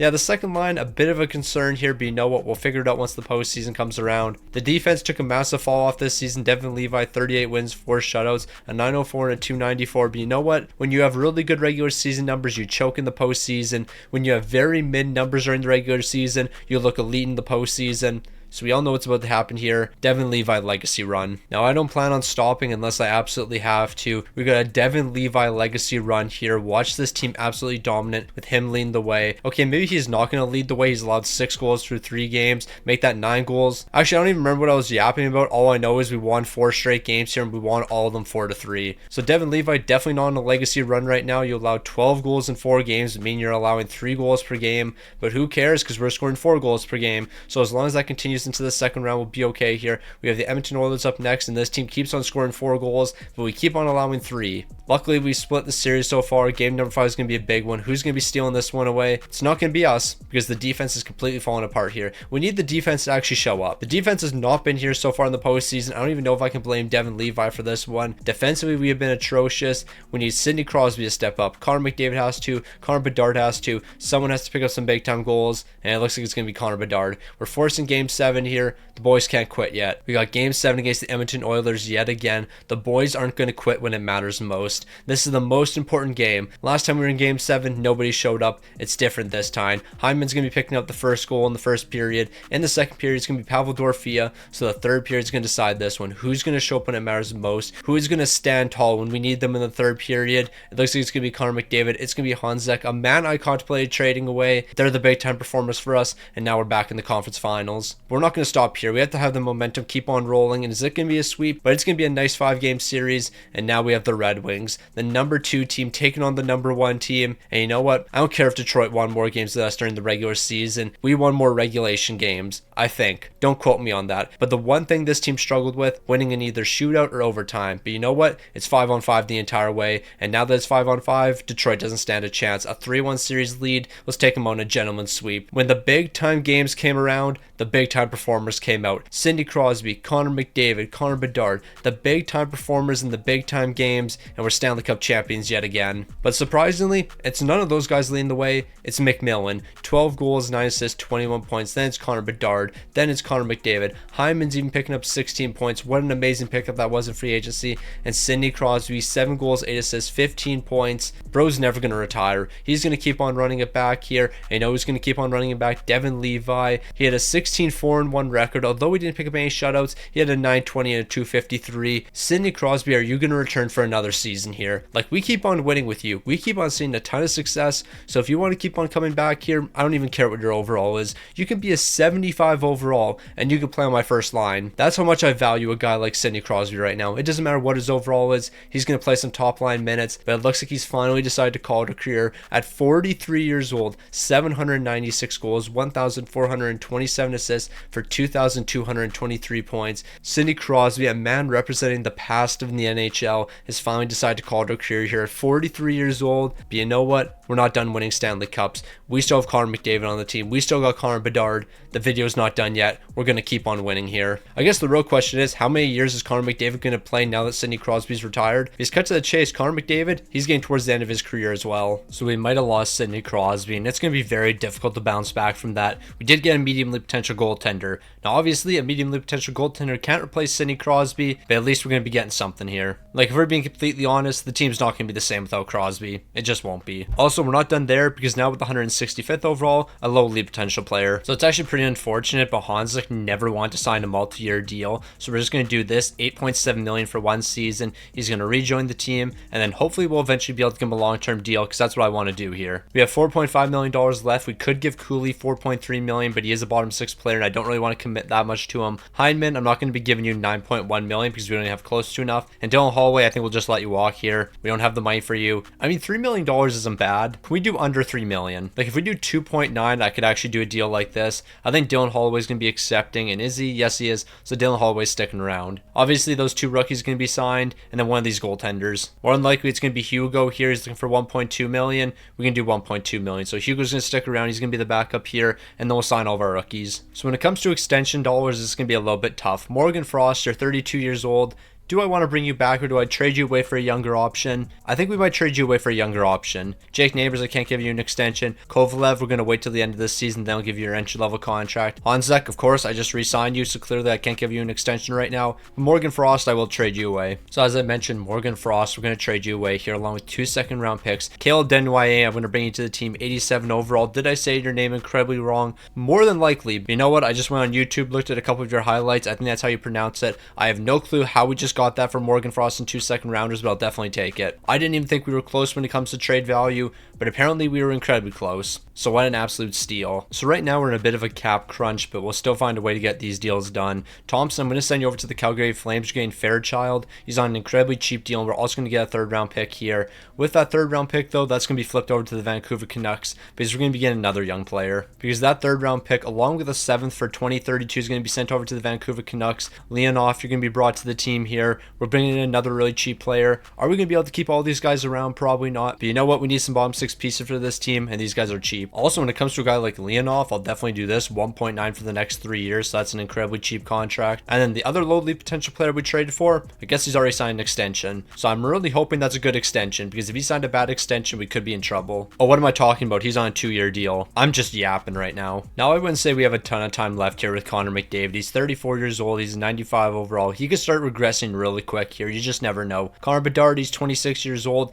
He's getting to the halfway point in his career. He might only have 10 years left. So in reality, we really don't have that much time to win these guys a handful more Stanley Cups. Like, we're looking at building a dynasty here. Jacob Chikrin, more than likely, you're going to be traded away after this season. When it comes to goaltending, Devin Levi, why do you continue to regress in overall? I don't understand it. Like, you've had amazing season after amazing season, yet over the past like 3 years, you've dropped from a 90 to an 86. How does that even make sense? No, this game really confuses me at times. We already know what we do here. We don't make any trades. We simulate to the end of the season, and we're 5-on-5 focused. Nothing changes. So because the Toronto Maple Leafs had more overtime losses than us, they're finishing ahead of us. Even though we were definitely the better team, we won 2 more games than them. But then again, I maybe should take that back. They were the best offensive team, scoring over 4 goals per game. We were one of the best defensive though, so I mean, there is that. We could really go head to head with that team, and I wouldn't be too concerned. I think we could hold our own. Connor Bedard's going to lead the way here, 95 points, but he's also going to be tied with McDavid, who has 95 points. The real question is McDavid going to be regressing that much? It doesn't look like it. He's still sitting at 95 overall, so nothing to worry about. Frontel's also going to be on the top line. I guess we should mention he technically tied Connor Bedard and Connor McDavid.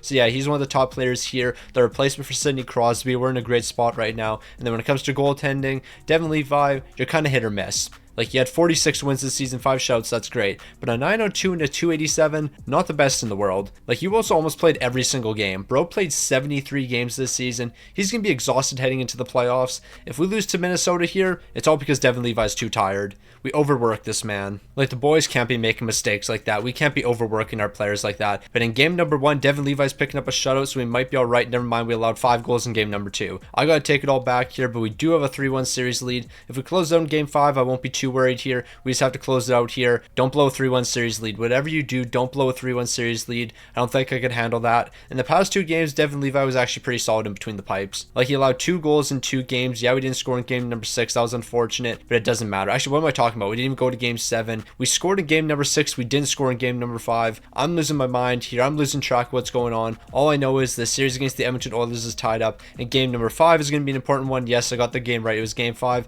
and now we're moving into game 6, paying a bit more attention. We all know what's going on here, and we all know we just made it to the conference finals to take on the Dallas Stars. The boys are looking to go back-to-back here. I haven't mentioned the fact that we were looking to go back-to-back, but now that I've brought it up, is this team going to choke? Of course not. The Portland Pirates are just going to sweep the Dallas Stars and we'll make it to the Stanley Cup final. Like, the boys really aren't messing around here. We all know what's on the line. Bruce Cassidy, it's time for you to take on your former team. We're taking on the Boston Bruins here. Okay, we allowed 10 goals in game number 1. What just happened there? What happened? What happened? Yeah, I got nothing to say. Like, I started talking, and then when I saw 10 goals, I completely lost track of what I was talking about. Yeah, it's a tough one. We really allowed 10 goals in game number 1, and we're about to lose in 5 games. Never mind, the boys are finally waking up. Connor Bedard, you're leading the way. No, but 10 goals in game number 1 is absolutely wild. Like, I don't know what's going on with the team right now. We shouldn't be allowing 10 goals in game number 1. But you know what? I have faith in the team here. It's going to be a massive bounce back for us. As long as we start scoring some goals here, we're going to be picking up 2 in the second period. Shout out to Connor Bedard. He's going to be picking up one of those goals,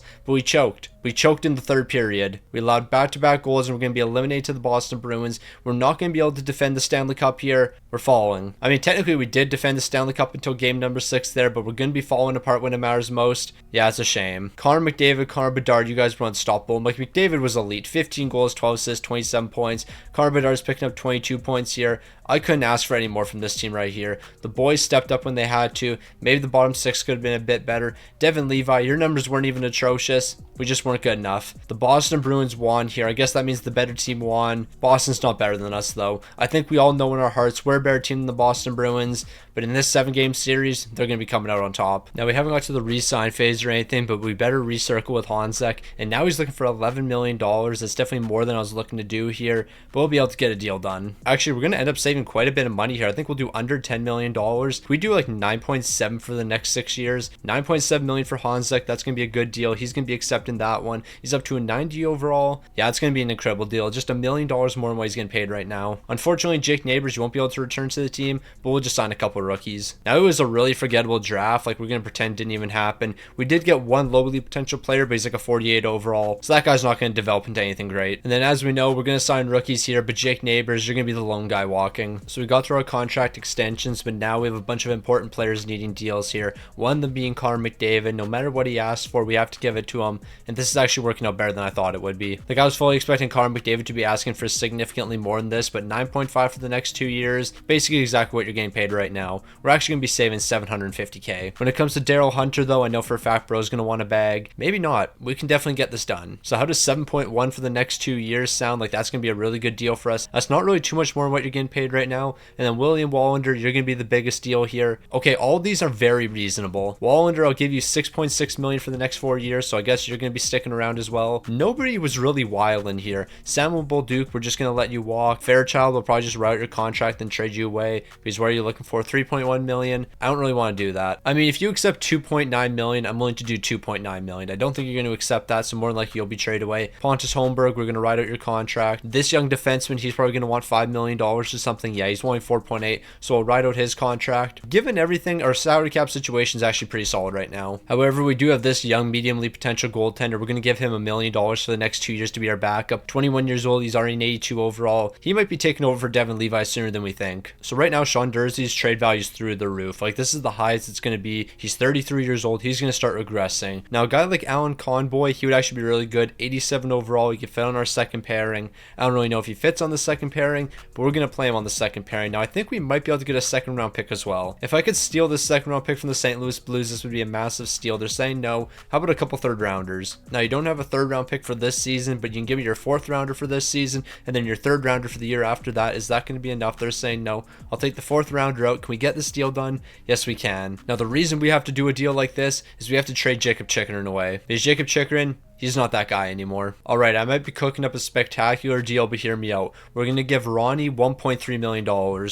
Ronnie, I basically need you to accept that deal. This deal is huge for us. I can't do anything until you accept that deal. I need to know whether or not you're joining this team. So shout out to our dog, Ronnie. He's going to be joining the team here. That was a big deal for us. We needed to know whether or not Ronnie was coming back. Also, somebody rejected an offer. I don't know who that was. Who did I offer a deal to? I think it was Fairchild. Fairchild, did I offer you a deal and you said no to it? I think it was you. So yeah, we're just going to write out your contract. But now that we know Ronnie's joined the team here, Jacob Chikrin, we're going to trade you away. I don't really care where you go. The Anaheim Ducks. That's where you're off to. Now, by making this deal, we just freed up a ton of money. So that means we can re-sign one of our other defensemen. Now, which defenseman is it going to be? Well, it's going to be this young guy right here. We're going to give him $4.7 million for the next 4 years. He's going to stick around. He's going to be basically the Jacob Chikrin replacement. Actually, technically, he's the Sean Durzi replacement. And we traded for the Jacob Chikrin replacement. But that doesn't matter. It's getting way too complicated right now. All you have to know is our team's better. Okay, I was about to go on this massive rant talking about how our defense is significantly better this season. So the one thing we're not going to have to worry about is goaltending and defense. Yeah, about that. We have atrocious fits here. Barely any players on this team actually have good line fits. Actually, that's a lie. Actually, no, that is the truth. A lot of players here have atrocious line fits.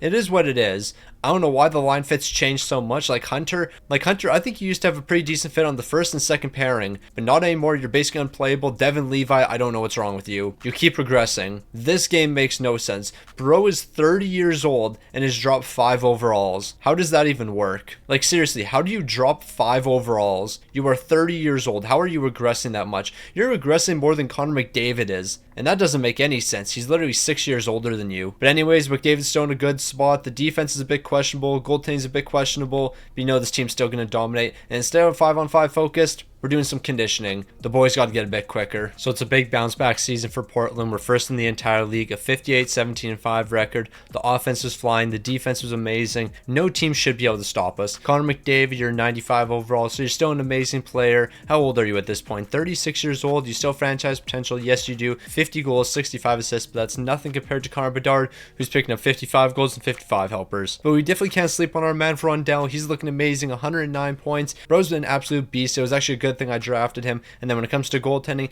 Devin Levi, did you decline a bit more? Thankfully you didn't. But you know what? I think this might be your final season with the team. Yeah, it's time for Troy to take over because bro's looking absolutely elite right now. But Devin Levi, before you leave, how about you give us one more Stanley Cup? One more Stanley Cup with Devin Levi. We have the Vancouver Canucks in the first round. Let's go on one last run. So let's make a statement here. Let's take down the Vancouver Canucks in a sweep. All right, we allowed 4 goals in game number 1. I don't care what we do in the next couple games here. We allowed 4 goals in game number 1. We allowed 4 goals in game number 3, and we allowed 4 goals in game number 4. This team is averaging around 4 goals allowed, but you know what? Luckily, we're scoring 5 goals. So yeah, that's going to be helping us here. Defensively, we were atrocious. So we moved on to the second round where we're going to be taking on the Seattle Kraken. They're taking down the Edmonton Oilers in a 5-game series. Right now, I don't think anyone can really compete with Portland. Then again, I don't know why I'm saying that because clearly we were awful defensively in the first round. So unless that completely turns around, that doesn't mean we're going to be looking good whatsoever. 6 goals allowed here, 5 goals allowed here. What did we do in game number 2? We allowed 4. Offensively, we've actually been really good so far in the postseason. We've just been terrible defensively. I don't know why I simulated that game. It was an elimination game. We should have jumped into it, but we scored 7 goals. So that's going to help us. No, but real talk, I don't know why we've been so bad defensively. 3 goals allowed in the first period. All right, Devin Levi, you're gone.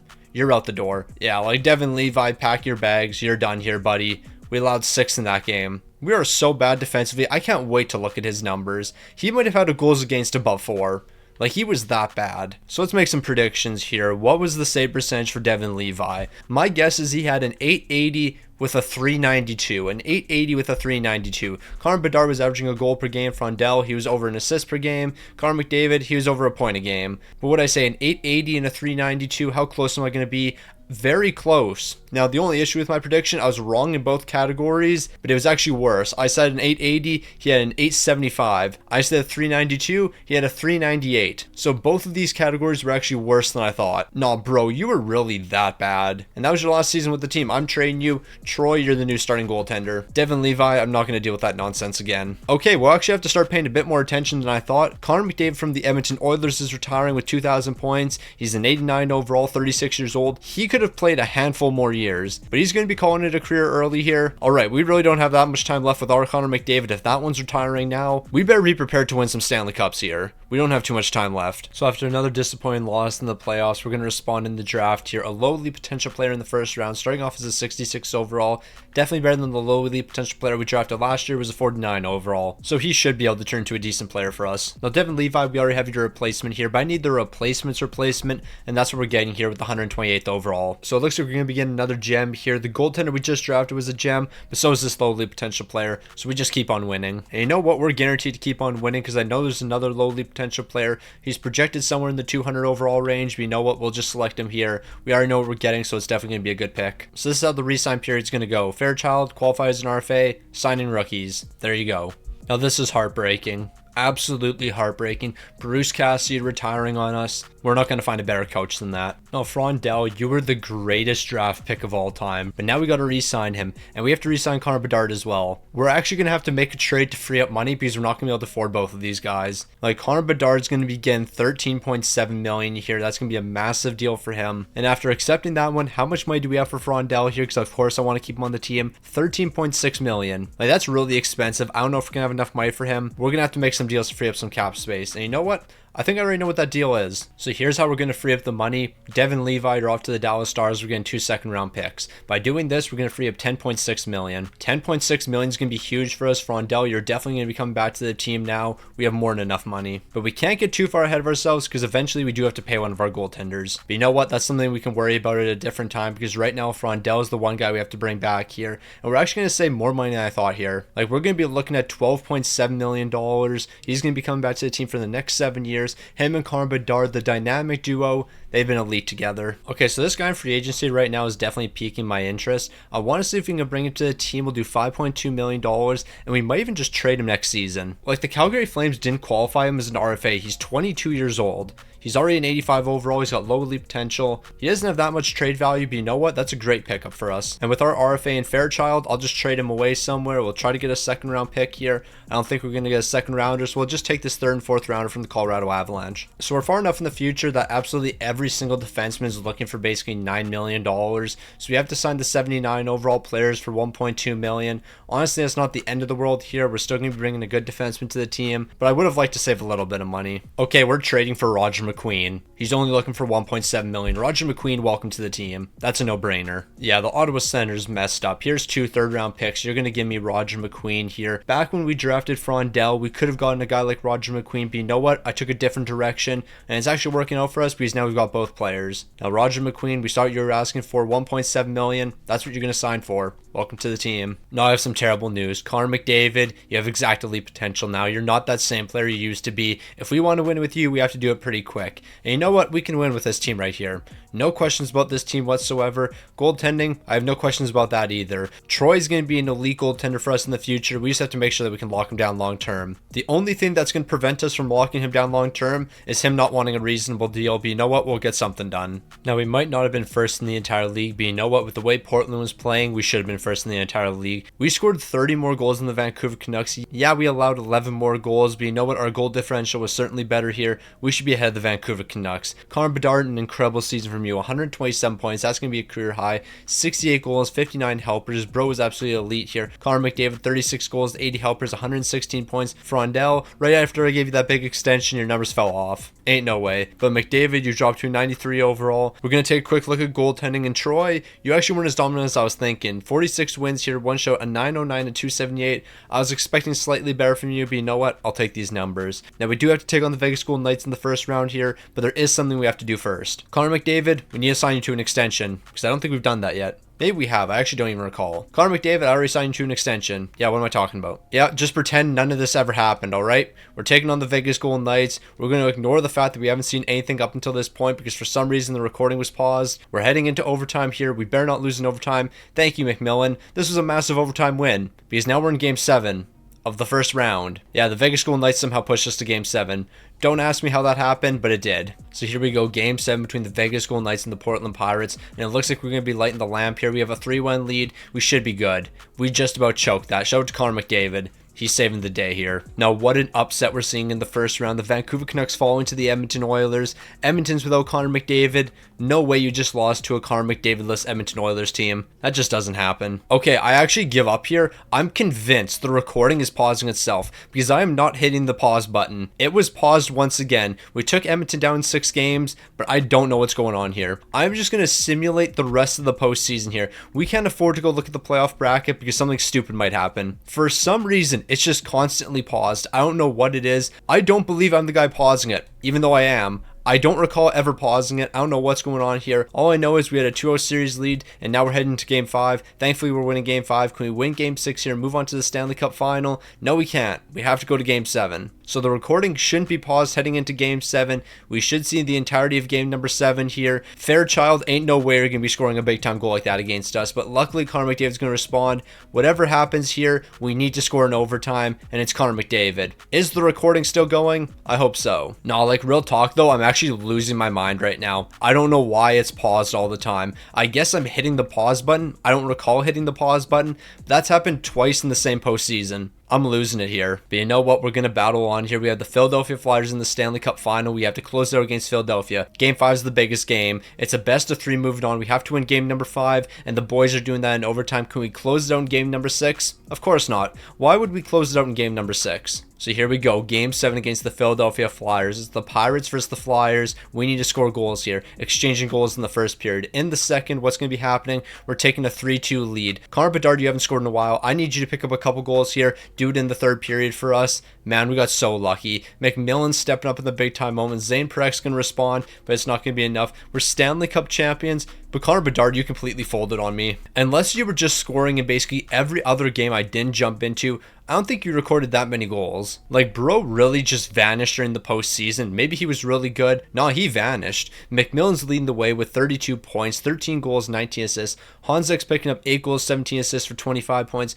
Connor McDavid's going to be coming in third. He's got 23 points and 92 overall at 37 years old. One of the better players. 4 game winners. Nah, he was stepping up. And you know what, Bedard? You actually weren't terrible. 10 goals, 11 assists, 21 points here. You had 3 game winners yourself. I guess you were just scoring in the games I wasn't managing. That's just the way she goes around here. And then Troy, a 915 to 248, 2 shutouts. That's going to be good enough for a Stanley Cup here. So the boys are Stanley Cup champions. We almost went to Game 7 in every single series. Definitely not something we were looking to do here, but it doesn't matter. I don't care how many games we have to play. we're Stanley Cup champions. No, like we almost went to game 7 in every single series, but you know what? We're getting lucky here. Connor McDavid's going to be getting another Stanley Cup, but the real question is that going to be his last? Like Connor McDavid's definitely got a handful of good years left in the tank here, but the real question is, does he want to hang it up early? Thankfully, he's not going to be retiring just yet. He's ready to run it back one more year. Oh wow, what an absolute shame. I guess the recording must have been paused. Definitely haven't had that issue so far. So yeah, you're not going to see the 8 franchise potential players we drafted. Yeah, definitely didn't just have miss after miss after miss in the draft. Nope, franchise potential players only.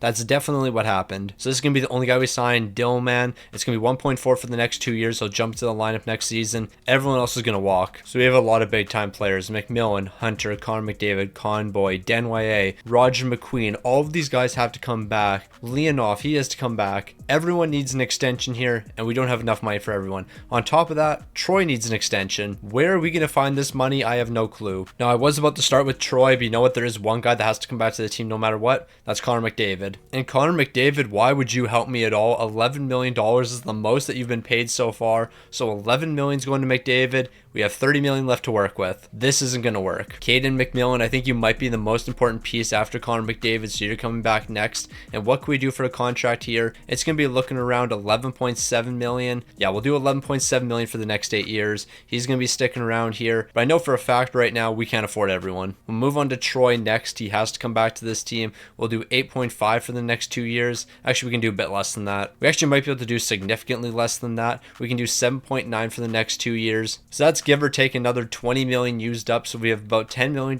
left in cap space. Yeah, we can't sign all of these guys, so we have to choose who the most important is, and that's going to be Daryl Hunter. So Daryl Hunter, you're going to be coming back to the team here. We'll do $12 million for the next 6 seasons. Actually, we'll do 11.5 for the next 6. 11.5 for the next 6 seasons. Daryl Hunter's going to be sticking around here. Now the rest of these guys I didn't re-sign, you're going to have to be traded away, and we'll have to bring in cheap players. Or do we just ride contracts out here? Like, I don't want to ride all of these guys' contract out because then we're going to be in a really tough spot, but we might have to do that. You know what? We're coming off a Stanley Cup. We're looking to repeat here. We have to make difficult decisions, and that includes having all these guys walk. Now, if I am being honest, there is one easy way we can clear up money here, and honestly, this is a risky deal from the very beginning, so I'm not really overly surprised we're doing this right now. But Stamkos, I brought you in here. You were an 85 overall when I brought you to the team at 22 years old.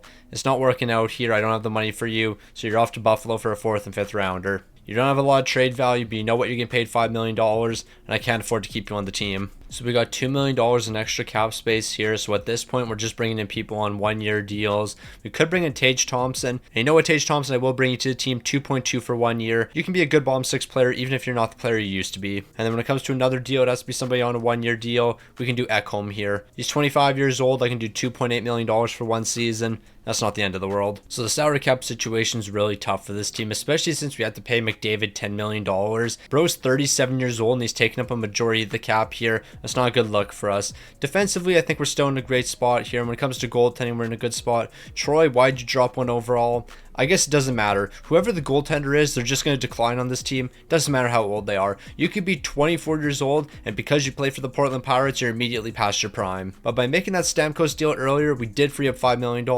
So how much do we have left here? We have exactly $7 million to work with. We're not going to be bringing this guy back to the team. Conboy, can we bring you back to the team? I mean, we could make a move here. Never mind. No, we can't. We don't have enough money for anyone. So the Portland Pirates are going to lead the way once again this season. We're first with a 59, 18, and 5 record, and y'all know what we're going to do here. We're going to repeat. This team's looking to go back to back with Connor Bedard leading the way, picking up 106 points, but McDavid has completely fallen off. He's no longer that guy. Only 99 points. He's not the king here anymore. Connor Bedard is picking up 62 goals. Bro's absolutely locked in here. Troy's also going to be locked in. 51 wins, 8 shouts, a 919 to 235. By far the best goaltender in the league. But as we know, the regular season means nothing here. We got the Anaheim Ducks in the first round, and we're not going to have the recording paused. So we're absolutely dialed in here. We're taking on the Anaheim Ducks in the first round. Anaheim really shouldn't be that big of a fight. We scored 9 goals in game number 1. Yeah, this series is all over. Anaheim, pack your bags. You don't stand a chance here. So it was a sweep over the Anaheim Ducks. they couldn't even compete with us, but now we get to match up against Vancouver. They're not going to be choking to the Oilers, so I'm ready for this matchup. Now, we're all well aware the Vancouver Canucks are definitely going to have a chip on their shoulder. They finally got past Edmonton. They're not going to be an easy task here, but are we going to have a 3-1 series lead? Yes, we are.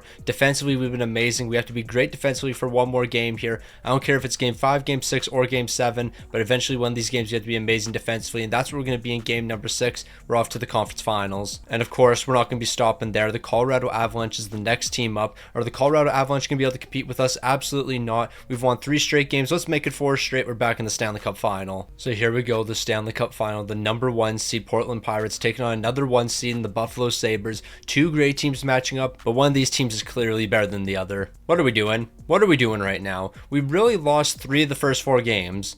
All right, let's make this comeback. No, seriously, Portland, what are we doing here? We shouldn't be facing elimination. We're trying to get Connor McDavid another Stanley Cup here, and the boys are completely folding. Ain't no way Pontus Holmberg scored against us. We're eliminated just like that. Ain't no way. Connor McDavid, you might be under contract for 1 more year, but that doesn't guarantee you're going to be coming back to the team. No, like seriously, what just happened there? We were the best team in the entire league, and we lost in 5 games. We didn't even put up a fight against the Buffalo Sabres. Frondell led the way with 24 points. Not even one of our big threes leading the way here. Connor Bedard, yeah, you had 14 goals and 9 assists for 23 points, but 24 points is more than 23, and that's more than 22. The team is completely fallen off here. I don't know what happened to the great legends we used to have. Hugo picked up 1 win for us. Troy, what were you doing, my guy? You folded in the big time games. When you were supposed to step up, you stepped down. You let me down.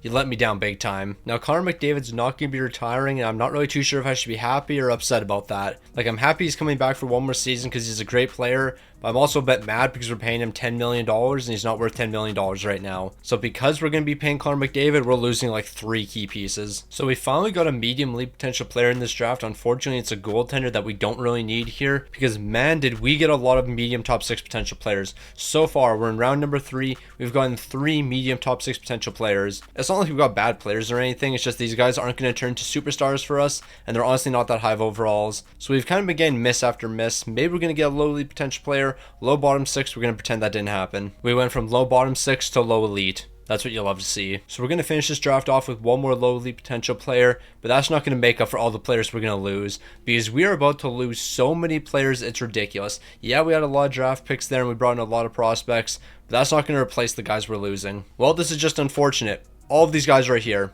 none of them are returned to the team. Leonov, I can't afford to keep you on this team. What are you going to be looking for? $8.2 million. You're a bottom 6 guy. We would have to use all of our cap space to sign you, and we have to sign a lot of players. Like, we're losing a lot of key guys here. No, this offseason is going to hurt. Okay, so this team's bottom 6 is going to be so incredibly cooked, but we're not going to worry about it. We got Bedard. We got Frondell. We got McMillan. We have a very old Connor McDavid. Yeah, we're in trouble, aren't we? Like, that's the forward core. We have to sign a handful of guys. We're going to go over to the defense. We have Hunter. We have Wallander. That's about it. Yeah, we're in the trenches right now. All right, let's try to find some UFAs here that are looking for $1 million or less. Who is that going to be? Probably nobody. This man right here. Your name's not Hyman, but you know what? It's pretty close. Nyman, welcome to the team. We'll do $950K for 2 years. Welcome to the Portland Pirates. Who else are we going to bring here? As I said, $1 million or less. I mean, 1.3 for Josh Norris isn't the end of the world, but he's 36 years old. I'm not doing that. Jordan Gustafson, I have no clue who you are, but you know what? Here's 1.15 for the next 2 years. Welcome to the team. Cameron Schmidt, I don't know what kind of a player you are, but here's 1.15 for next season. You're playing bottom 6 minutes for us. You're 79 overall. We are down atrocious. Also, I don't care if this player is 32 years old. 78 overall defenseman. Welcome to the team. Someone's got to play third pairing minutes. All right, so we're going to make this deal with the Boston Bruins. We're bringing in Schultz. I don't really know where this guy was drafted, but he's clearly drafted pretty high, 11th overall. We need somebody on the bottom 6. He's on his entry level contract. Somehow a 2nd and 3rd rounder isn't enough, so here's a 7th as well. You guys are accepting that deal. Do we have enough players for next season now? I'm not sure if we do. Now, I believe with that deal, we do have 12 forwards, 6 defensemen, and 2 goaltenders. It's time to run it back. Except we're not really running it back because we're significantly worse. Oh well, I guess we'll just see what happens. Well, the top 6 has to lead the way for us because we don't have a bottom 6. Our top defensive pairing has to lead the way because we only have a top defensive pairing. Our starting goaltender actually doesn't have to lead the way because we have a competent backup. So the goaltending department here is actually pretty good. Everything else is very questionable, but you know what? It's perfectly fine. The top 6 is elite. we're going to outscore our problems. Now, this was a really funny season. We're second in the entire league with the best offense here. Obviously, Connor Bedard's going to lead the way. I don't think we're surprised about that. But Connor McDavid, what'd you do this season? Oh, you only had 57 goals. Also, did I call him Connor Bedard or Connor McDavid? I'm getting my Connors mixed up. Connor Bedard's leading the way with 103 points. Connor McDavid, you had 57 goals and you're leading the way in that department. Bro really had 57 goals. Like, he's really about that life. Troy, an incredible season once again from him, but is he going to step up in the postseason? Because that didn't happen last year. We got the Seattle Kraken in the first round. We're one of the best teams in the entire league. Don't fold in the Stanley Cup final on me. We can't do that again. I'm going to lose my mind. I am honestly going to lose my mind. I don't know why it's paused all the time. I really don't. I don't know if I've changed key bindings or something. I don't think anything should have changed. It is paused all the time now. I have to go through all my key bindings. There is a button I'm hitting that's pausing the recording all the time. But we made it to the second round. We beat the Vancouver Canucks. Oh yeah, great work, team. It's not like we had any trouble in the first round. Almost got eliminated. We had a 3-0 series lead. Almost got eliminated. Yeah, I have to go through my key bindings at the end of this. I don't know if something happened in my recording software. I don't know if I accidentally set a different key binding. But yeah, we got to work on this. We can't be pausing the recording all the time here. We split the series so far with the LA Kings. We have to respond in game number 5. This is a big one, and we're going to be losing that one. So here we go, game number 6 in the conference finals. We can be falling in the conference finals. Somebody wake up here. Somebody score a goal. Connor Bedard lead the way for us. Connor Bedard is saving the day, but we need overtime to sell this one. McDavid, it's time for you to step up, but it's Dillman. Dillman's picking up a big goal here. We're forcing game 7. The boys are still alive. So here we go. Game 7. The LA Kings taking on the Portland Pirates. Connor McDavid's going to be starting the scoring off. He's picking up a massive goal. It's a score of the second period. Connor McDavid scoring in the first. Connor Bedard's going to score in the third and we'll be all right. That didn't happen. Nope. We're pretending that didn't happen. Also, I did find out my key bindings have changed. Don't know how that happened. Apparently, it's now the arrows that pauses and stops the recording. Don't know when that changed. Don't even recall ever changing that. I'm going to be completely honest. 10 goals and 10 assists from McDavid and Bedard. But yeah, I do not recall changing those key binds. Maybe the other day when the power died or something happened with the key bindings. Maybe something reset here. But yeah, I do not recall changing these key binds. The LA Kings are winning the Stanley Cup here. The boys are falling in the conference finals. Key bindings got changed. Nothing's going right now. Like, we cannot catch a break. And on top of that, Connor McDavid's running it back another year. Bro, just retire. Like, respectfully, it's time for you to retire. But we also fixed this roster a little bit. A highly potential goaltender in the first round. More than likely, this guy's going to get traded, and we're going to try to get one of the guys who's just drafted. Like, realistically, if I can trade that highly potential goaltender for one of these players right here, I'd be willing to do so. And you know what? We're going to try to do that. Because just based on how much value this highly potential goaltender has, if we combine it with the 64th overall pick, and we get the guy who just got drafted first overall, they're going to say no to that. We have a lot of draft picks here, and I'm willing to use them all. So I'll give you a 3rd rounder and a 4th rounder as well. Hopefully that's going to be enough to get this deal done. They're still saying no. How about I give you a 5th rounder as well? Actually, I'll just give you another 4th. Hopefully this is going to be enough. I don't think it will be. It doesn't look like it. So if we do multiple 2nd round picks, we actually don't have multiple 2nd round picks.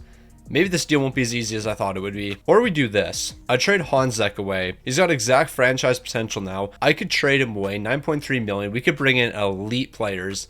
Like, multiple elite players here. This isn't a terrible deal. So I bring in this mediumly potential player. I bring in this guy right here who's an 84 overall. We could probably get him on a pretty cheap deal. So that's 2 elite potential players we're getting for 1 franchise. And on top of that, I might be able to get this 91 overall player. He's locked down for the next 3 years at 7.4 million. This isn't a terrible deal, and I think we're going to do it. So I'm going to offer this package over to Minnesota. They're saying no. I got draft picks I can work with though. So here's a 2nd and 3rd rounder, and then hopefully that's going to be enough to get this deal done. They're saying no. Luckily, we still have that highly potential goaltender. Honzek, you've been an incredible player, but you know what? You're 31 years old. The future's now for this team. The highly potential player's been thrown into this deal. I'm going to offer this over. Minnesota's going to reject it. Do I really need this mediumly potential player right here though? Like, I have to re-sign him. He's probably going to look for like $5, $6, $7 million. If I take him out of this deal and take these picks out of the deal, we might be able to get this done. Actually, Honzek might be enough for these 2 guys, so I'm going to offer that over. There we go.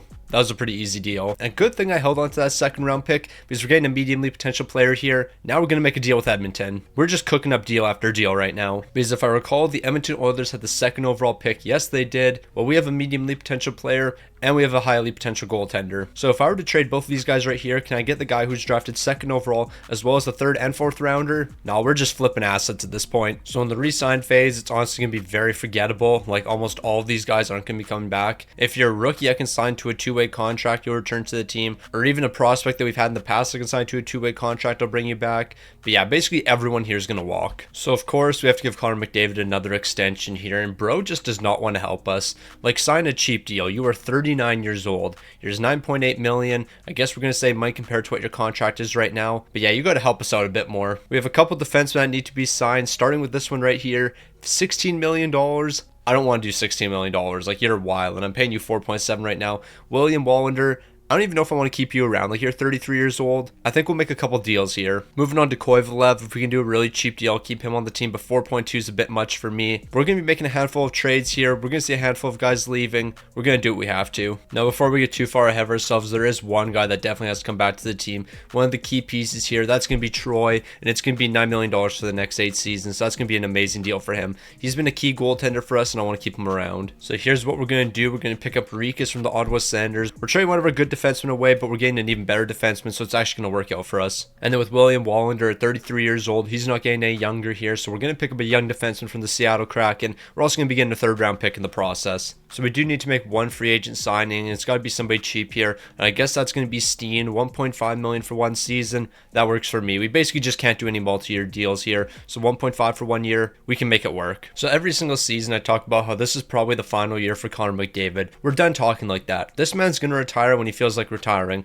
Connor Bedard's 31 years old. He's a 96 overall. Based on the length of time people have been playing so far in this video, Connor Bedard's got another good 9 years left in him. Like, Connor McDavid at 39 years old, still an 89 overall. Crosby played till he was like 44 or something. Things were ridiculous here. Goaltending still looking amazing. Probably wouldn't hurt if I looked at the defense. For some reason I skipped that. Don't know why. The defense not quite as good as it used to be here, but you know what? We can live with what we have. We have a good enough offensive core. We're going to outscore our problems here. We know we're going to be great defensively because somehow we will be. Yeah, let's just go on another deep run. Okay, there's literally no reason we don't win this season. The second best team in the entire league, the Vegas Golden Knights, were 28 points behind us. They were 19 wins behind us. That's how good we were. We were 19 wins better than any other team in the league. McMillan's going to lead the way here. He's picking up 119 points. What happened to Bedard? Connor McDavid's going to finish with 110 points. He's an 89 overall at 4 years old. Bedard's dropped to 61 goals, 47 assists for 108 points. He still has franchise potential. He's still 96 overall, but bro might be washed here. I don't know what happened. He's still playing first line minutes. Goaltending was amazing here, but why is this team just not looking that good? I mean, what am I talking about? We were 19 wins better than any other team in the league,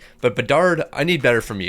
You gotta step up in the postseason. We got Vancouver in the first round. We got the Vancouver Canucks in the first round. Realistically, this team shouldn't put any type of fight up against us. Yeah, we're gonna sweep Vancouver. Maybe not. I might have spoke too soon. It'll be a gentleman's sweep, but yeah, we lost 3-0 in game number 3. That shouldn't be happening with how good of a team we are, and we shouldn't be blowing a 3-1 series lead. We better not go to game 7. 8-1 in game number 6 is gonna be good enough here, but no, the Portland Powers should be a lot better than this. We're moving on to the second round, and now we got the second best team in the entire league, the Vegas Golden Knights. Now, we were significantly better than Vegas during the regular season, so theoretically they shouldn't put up a fight against us. I was about to say they scored 6 goals in game number 1, but then they scored 6 goals in game number 2 and 6 goals in game number 3. We're about to get eliminated to the Vegas Golden Knights. Not only were we better offensively than this team, we were better defensively. We won 19 more games than this team, and they're about to eliminate us in the second round here.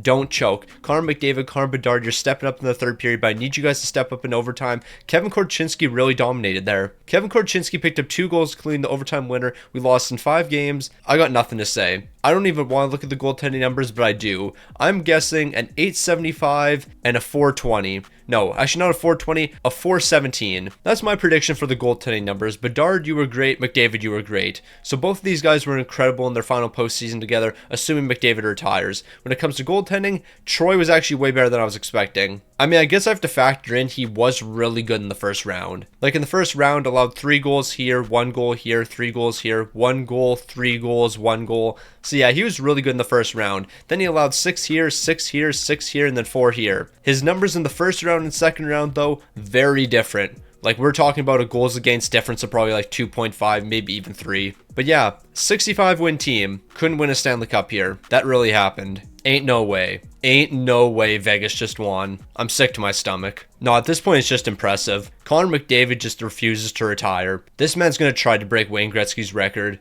If he keeps playing, he's going to break the point record. He should be getting pretty close by this point. Like, he might be around 2,300, maybe even 2,400 points. He's getting somewhat close. Like, right now, McDavid's at 2,320 points. He plays like 5 more seasons, he's going to break that record. He's going to have to play till he's like 46 though. I don't think he's going to play till he's 46, but with the way he's producing, why not? You'll love to see it. You really do. Another highly potential goaltender, and you already know we're going to be flipping that highly potential goaltender into a mediumly potential forward. But if a highly potential goaltender is not enough, don't worry. We got ourselves a mediumly potential goaltender with 128th overall. Now, I'm not going to lie. I'm not surprised Rod Brindamore retired on us. He saw what this team did last season. He's like, no, I can't go through that again. So we made a trade last season, acquired Yoshida, but unfortunately, he's only looking to sign a 1-year deal right now, so we're not going to be re-signing him just yet. We're going to hold off for a little bit. Connor McDavid, don't worry. Eventually, we will re-sign you to the team. And then Schultz, depending on what you're looking for, I wouldn't mind keeping you around. Never mind, I'm not giving you $6 million. We can't do that. So I wouldn't mind picking up a couple mediumly potential players before we head into next season. So we're going to try to get Pitt from the Winnipeg Jets, a first rounder, a second rounder, a mediumly potential goaltender, and then a medium top 6 potential player. Is that going to be enough for Winnipeg? It doesn't look like it. Honestly, I'm not surprised you have to use 2 firsts here. I'm going to trade 2 first round picks away, but honestly, this is going to work out for us in the long run. I'm going to send this package over. They're saying no. I don't want to have to trade a highly potential goaltender, but I'm starting to think we're going to have to, unless they accept this deal right here. Yeah, we're trading that highly potential player away. So we're going to have to ship out this highly potential goaltender. Hopefully we can go 1-for-1 here. They're going to be saying no to that. A second round pick should make the difference. And if a second rounder doesn't, we'll do a first round pick. So I'll offer this over to the Winnipeg Jets. They're going to be accepting. There we go. We got this deal done. All right, so things are actually going to work out really well for us. We're going to trade for Heward from the Anaheim Ducks. I'm going to give up our first round pick. I'm actually a bit surprised our first round pick isn't enough here. I'll give you a 7th rounder as well. If I have to throw a prospect in this deal, I will, but it doesn't look like I'll have to. Now, Heward was an 81 overall player who was just drafted. So yeah, he hasn't even signed his entry level contract, so we're getting 3 years from him, and then we're going to get 3 years from this other young prospect. This one's going to be coming from the Carolina Hurricanes, and like the last deal, we're just going to trade our first round pick away. So hopefully 1 first round pick is going to be enough here. I think it might be, because this one has a bit more value. They're going to be saying no. How about a 1st and 7th rounder? The 7th rounder always makes the difference. It's that lucrative 7th round pick, but I guess the lucrative 7th round pick in this situation is not going to be enough. So how about I give you an even more lucrative 3rd round pick, and that should be more than enough. Now at this point, just let me cook here. We're picking up Ross Wellwood, 80 overall, medium top 6 potential. He's an 80 overall. Yeah, bro's going to be able to jump to the lineup immediately. But that's not going to be the only forward we bring to the team, because now McGrath's going to be coming from the Colorado Avalanche, a prospect in 2/3. Now we have some spare cap space, so we can make 2 free agent signings. We're bringing Knight to the team, $3.6 million. He'll play some bottom 6 minutes for us, and then we're just going to bring in 1 more guy for the bottom 6. Ideally, we can sign somebody for under $3 million here. I'm looking at like $2.3 million, and Bysted, that's what you're going to sign for. Show it to Bysted. He's always playing some great 4th line minutes for me. So it really doesn't matter how good this team is during the regular season, because we know we're going to be a good team. Can we step up in the playoffs? We have so many good young players on this team, but none of them seem to step up. Troy's finally got some X factors. He's an 87 overall. Step up in the postseason. Be elite in the postseason. We need incredible goaltending. I need you to post like a 960 and a 120. Unless you do that, this team probably won't win. I don't know what it is about this team, but we seem to choke every single time. And it's getting ridiculous. Now, I was thinking the Portland Pirates are going to be even more dominant this season, because I thought all around we were a better team. Apparently not. We're only first place by 3 points. Connor McDavid continues to prove he's that guy. 106 points here. Connor Bedard's doing great as well. 100 points, 53 goals, 47 helpers. But McDavid, you're just different. 41 years old, 87 overall, exact top 6 potential. You refuse to decline. And then when it comes to Connor Bedard, he's actually dropped 1 overall, so that is a bit of a cause for concern here. Imagine if Connor Bedard retired before Connor McDavid. That would be wild, and I'm low-key kind of hoping that happens, because I just think it would be really funny. Somehow McDavid retiring after Connor Bedard, but that's neither here nor there. The boys are still looking great offensively. Defensively, Troy continues to do his usual thing here, but you know what has to happen in the postseason? McDavid, you have to step up. Bedard, you have to step up. Troy, you have to step up. McMillan, you have to step up. Every single player on this team has to step up right now. Before we get into the postseason, though, let's sign some contracts. Let's make sure that we have the right players coming back next season. Now, of course, the most important player, Connor McDavid. Are we really surprised at this? But bro, save some money. I don't know why you won't sign $5 million deals. Like, you are 41 years old. I mean, get the bread. I respect it. But yeah, help me out a little bit here. Yoshida, we're going to be doing your deal next, and man, this is expensive, but you know what? You're an amazing player for us, so I'm going to give you your bag. You deserve it. We're going to do $16 million for the next 7 years. That's quite the bag for you, but you know what? You deserve it. You've been that guy for us. But now you've signed that incredibly cheap deal. I mean, it wasn't cheap. It was $16 million. I need you to step up. You signed a deal with us. You need to step up, and that's exactly what we're doing. We're sweeping the Edmonton Oilers. We're off to the second round. The boys got momentum, and I'm not looking to slow down anytime soon. So next up is going to be the LA Kings. So far, Portland's 4-0 in the postseason. Make that 4-1. We immediately lost moving into game number 1. But you know what? The boys are bouncing back. We're scoring a lot of goals. And you know what? I think goal scoring is going to be the difference here. As long as we don't choke in the final 3 games, just close out in game number 6 and we'll be all right. We're not doing this again. We can't do this again. We can't lose to the LA Kings. I refuse to lose to the LA Kings. This game's over. We're just going to simulate the rest of this game. It's over. 5-1. Let's get ready for next season. How does this happen? Time and time again. We are the best team in the entire league with the best players. Time and time again, we're losing. I don't even know what it is. Like, I really don't know what I have to do to make this team better. Like, when you finish first in the entire league for 18 million years in a row, you just have to assume that you're doing it right. But when it comes to the postseason, we're constantly losing in the first or second round. And I don't really know how to correct that. Like, it's just the players not stepping up in the big time moments. The Buffalo Sabres Stanley Cup champions. Connor McDavid, you're returning, right? You can't retire on me now. You have to run it back for another season. Don't retire. Whatever you do, don't retire. You just signed a contract extension, and he's returning to the team. Bro refuses to quit. He wants to get one more Stanley Cup, and I'm all for it. Now, we did get a medium league potential goaltender, but I couldn't care less about that medium league potential goaltender. I really couldn't. Why can this team not win Stanley Cups? I don't get it. I really don't get it here. We're going to draft this guy who might have medium franchise potential, very inaccurate scouting. We know for a fact he's not going to have franchise potential, but he does have low elite, so it's not the end of the world. I'm simming the rest of the draft. I don't care about that last draft pick we have. It doesn't matter. We're not losing too many guys over the offseason. We're basically going to run it back with the exact same team here.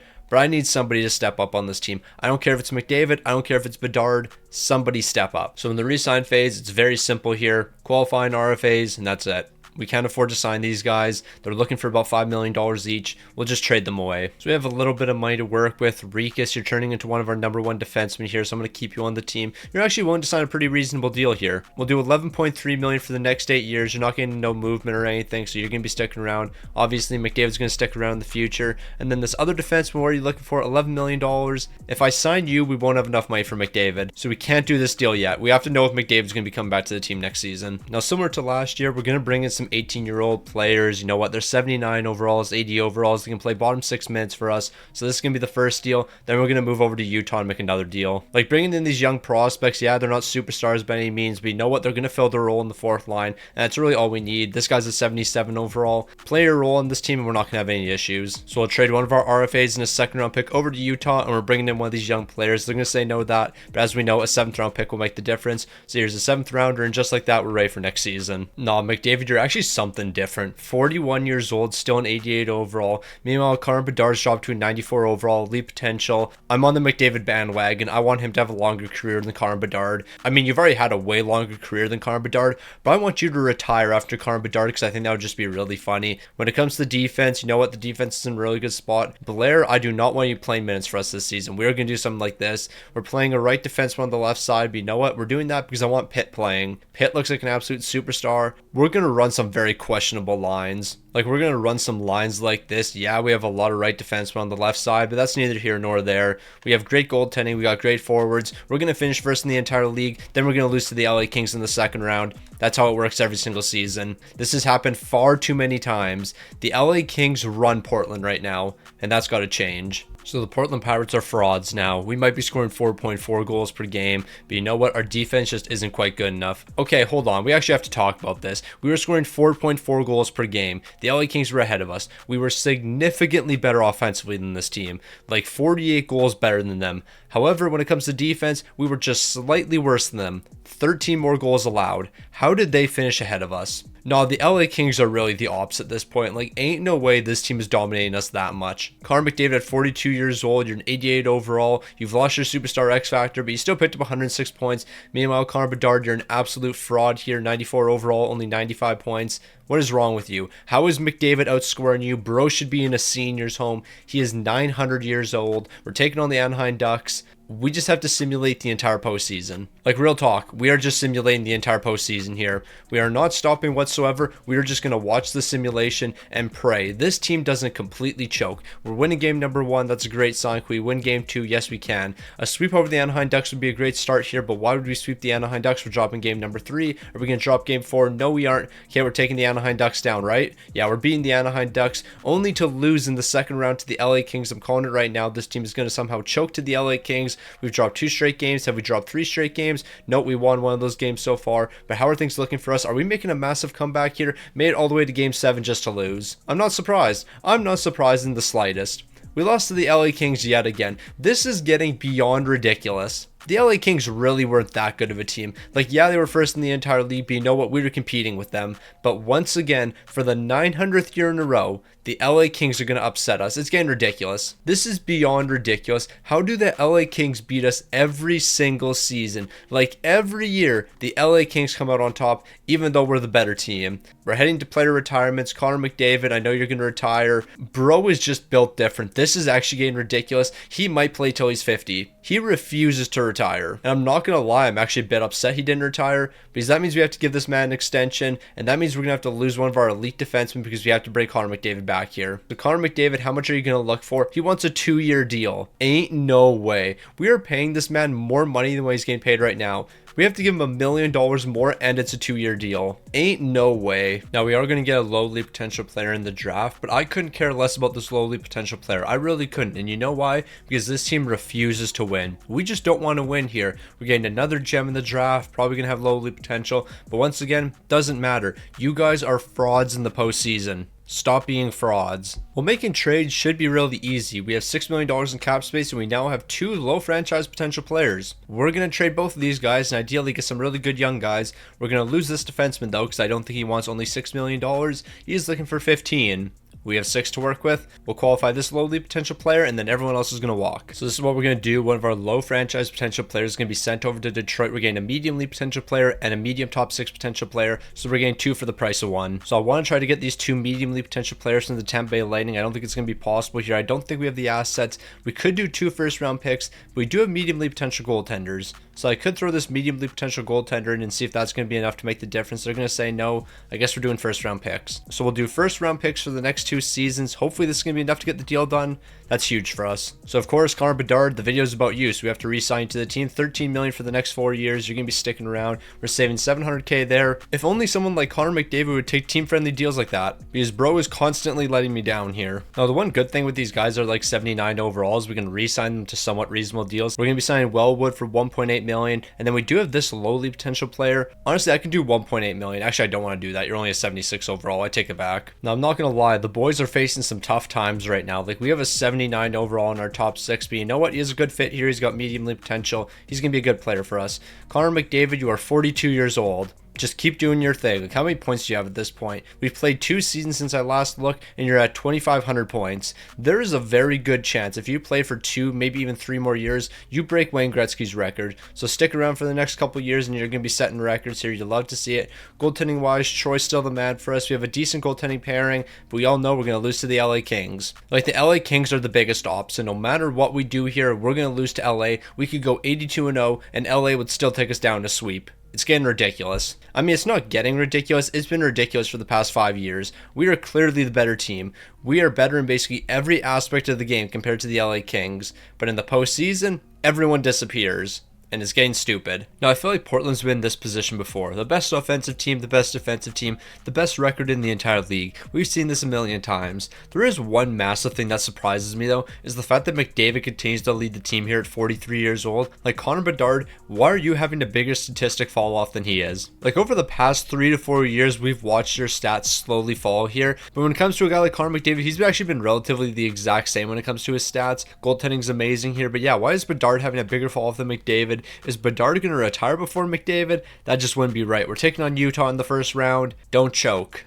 Like, I cannot stress this enough. Do not choke here. We're simulating the entire postseason. We allowed 6 goals in game number 1. We just allowed 6 goals in game number 1. We're about to lose to Utah. We're really about to lose to Utah here. We have to make a 3-1 series comeback. And are we going to be able to do it? Yes, we can. And you know what? It was sparked with that massive game 5 win where we scored 12 goals. 12 goals has got this team rolling. Now we have the Vancouver Canucks. Don't choke to Vancouver. Let's make it to the conference finals here. Are we going to be able to? Yes, we are. And now we have the Chicago Blackhawks. The Chicago Blackhawks in the conference finals. Portland hasn't been here in a long time. We're allowing 7 goals in game number 1, but I think we've straightened it out here. Can we win this series? Yes, we can. And now we're in the Stanley Cup final. Portland hasn't been here in years. This team has basically seen no success for the past 5-6 years. But here we are, the Stanley Cup final, and are we going to be able to win against the Columbus Blue Jackets? Yes, we are. Connor McDavid, Connor Bedard, I believe this might be your first Stanley Cup together.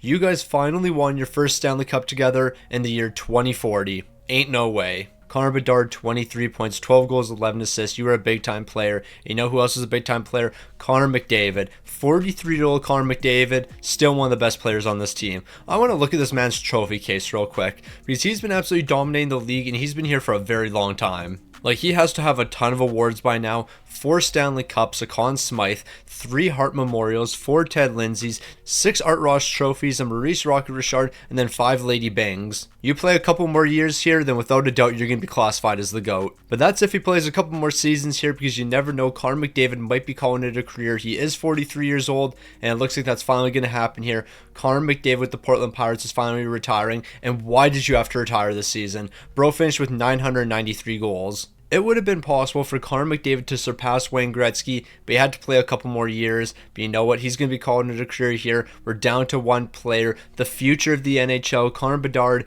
but it's not really the future anymore. Bro's actually turned into the past now because he's like 32 years old. So Bedard, I guess the real question is, are you going to have a career like Sidney Crosby and Connor McDavid and play for another decade? You never know what's going to happen. So not only did the boys win a Stanley Cup, but we also did pretty good in the draft here. A medium-league potential goaltender. But you know what? A medium-league potential goaltender is not going to be helping us too much because we're just competing from here on out. We don't have time for these guys to develop. We got to win right now. So with Connor McDavid retiring, that is going to free up a bit of cap space for us, so we might be able to re-sign a couple players. However, this defenseman right here, 10.4 million is just too much for you. Like, you're an 85 overall, you're not really that guy, but you are 21 years old. Maybe I do this. Like, I do need somebody to play on the left side, so how about 9.8 for the next 3 years?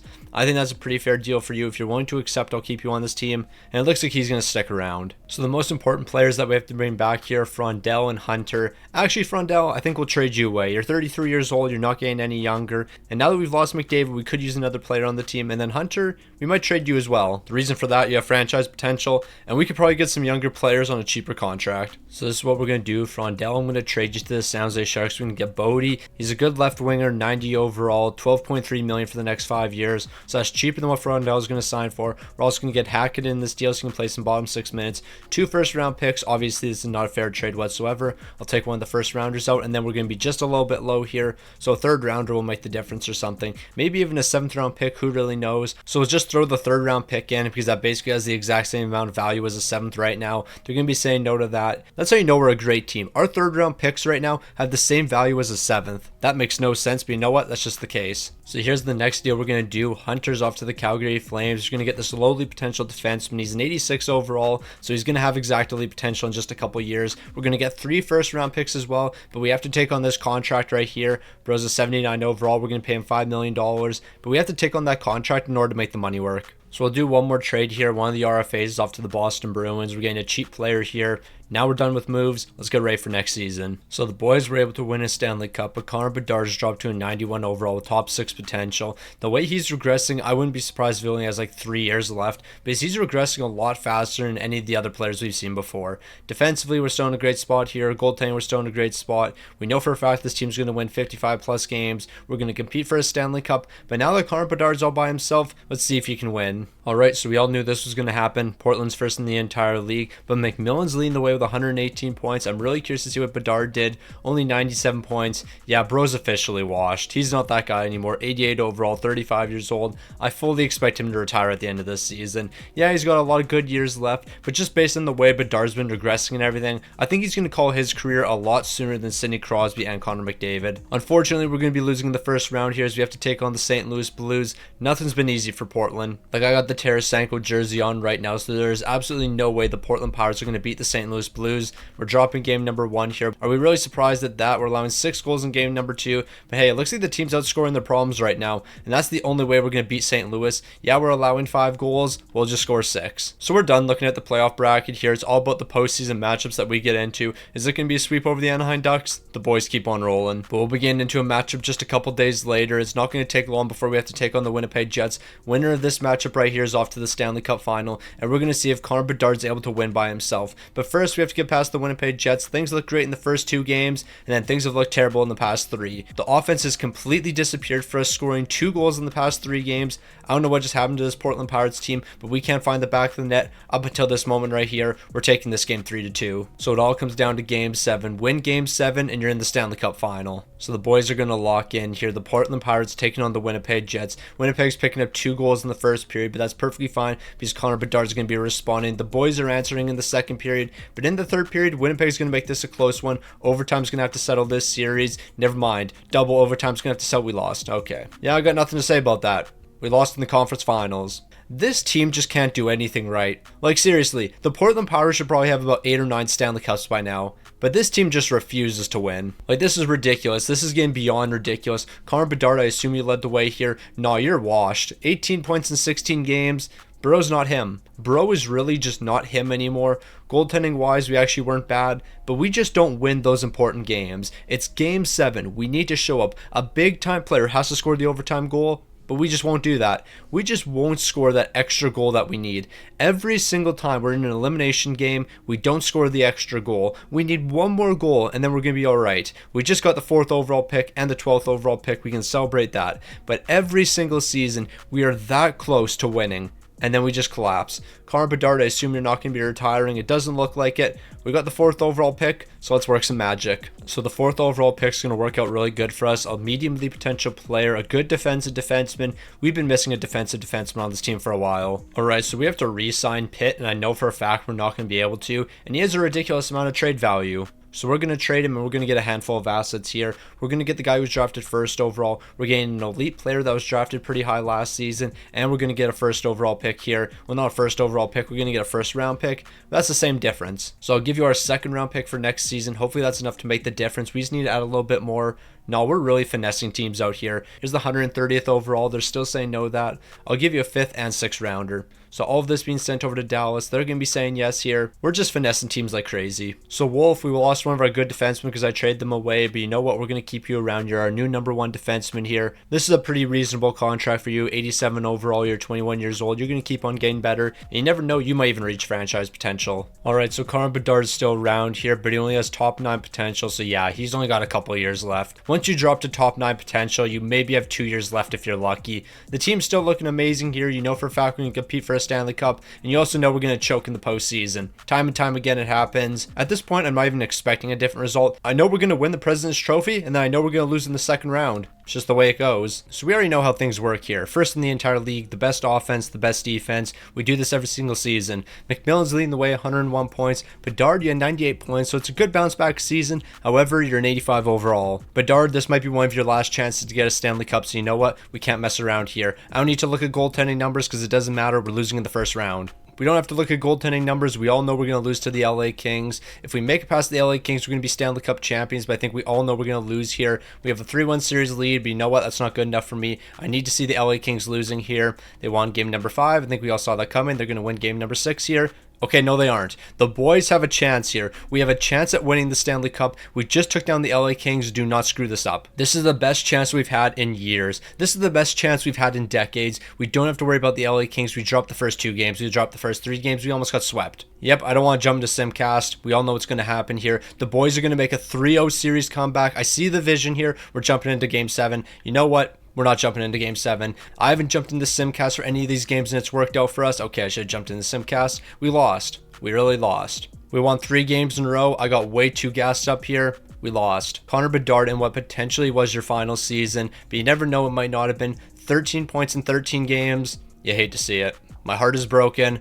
Connor Bedard, run it back for one more. You got one more good year left in you. And just like that, the Anaheim Ducks are Stanley Cup champions. The team we almost made a 3-0 series comeback to, they're winning the Stanley Cup. You hate to see it. We're getting the 13th overall pick from the Dallas Stars, so you know what? I'll take that. That's a pretty solid pick for us. The real question is, are we going to be using that pick, or is Connor Bedard going to be retiring here? It doesn't look like it. Connor Bedard knows he's got one more good year left in him, so he's ready to run it back. So I know for a fact we're going to lose a couple guys here, so we might as well trade them away before we even have to qualify them as RFAs. We're acquiring the first overall pick here. Minnesota, technically you did get the better player here, but we also just got the guy who was drafted first overall. Columbus, we're coming for the second overall pick now. So how about you give me the second overall pick, and I'll give you the 13th overall, the 25th overall, and the 29th overall. I think all these picks are going to be enough for this medium league potential player. We continue to cook here. So we're going to keep on trading for medium league potential players. Now we're getting the 3rd overall pick from the Colorado Avalanche, but they're going to want a 7th round pick as well. We already know how valuable those 7th round picks are, so here you go, Colorado. Now give me your medium league potential player. And then we're going to finish it off here. I believe this was the 4th overall pick from the Vancouver Canucks.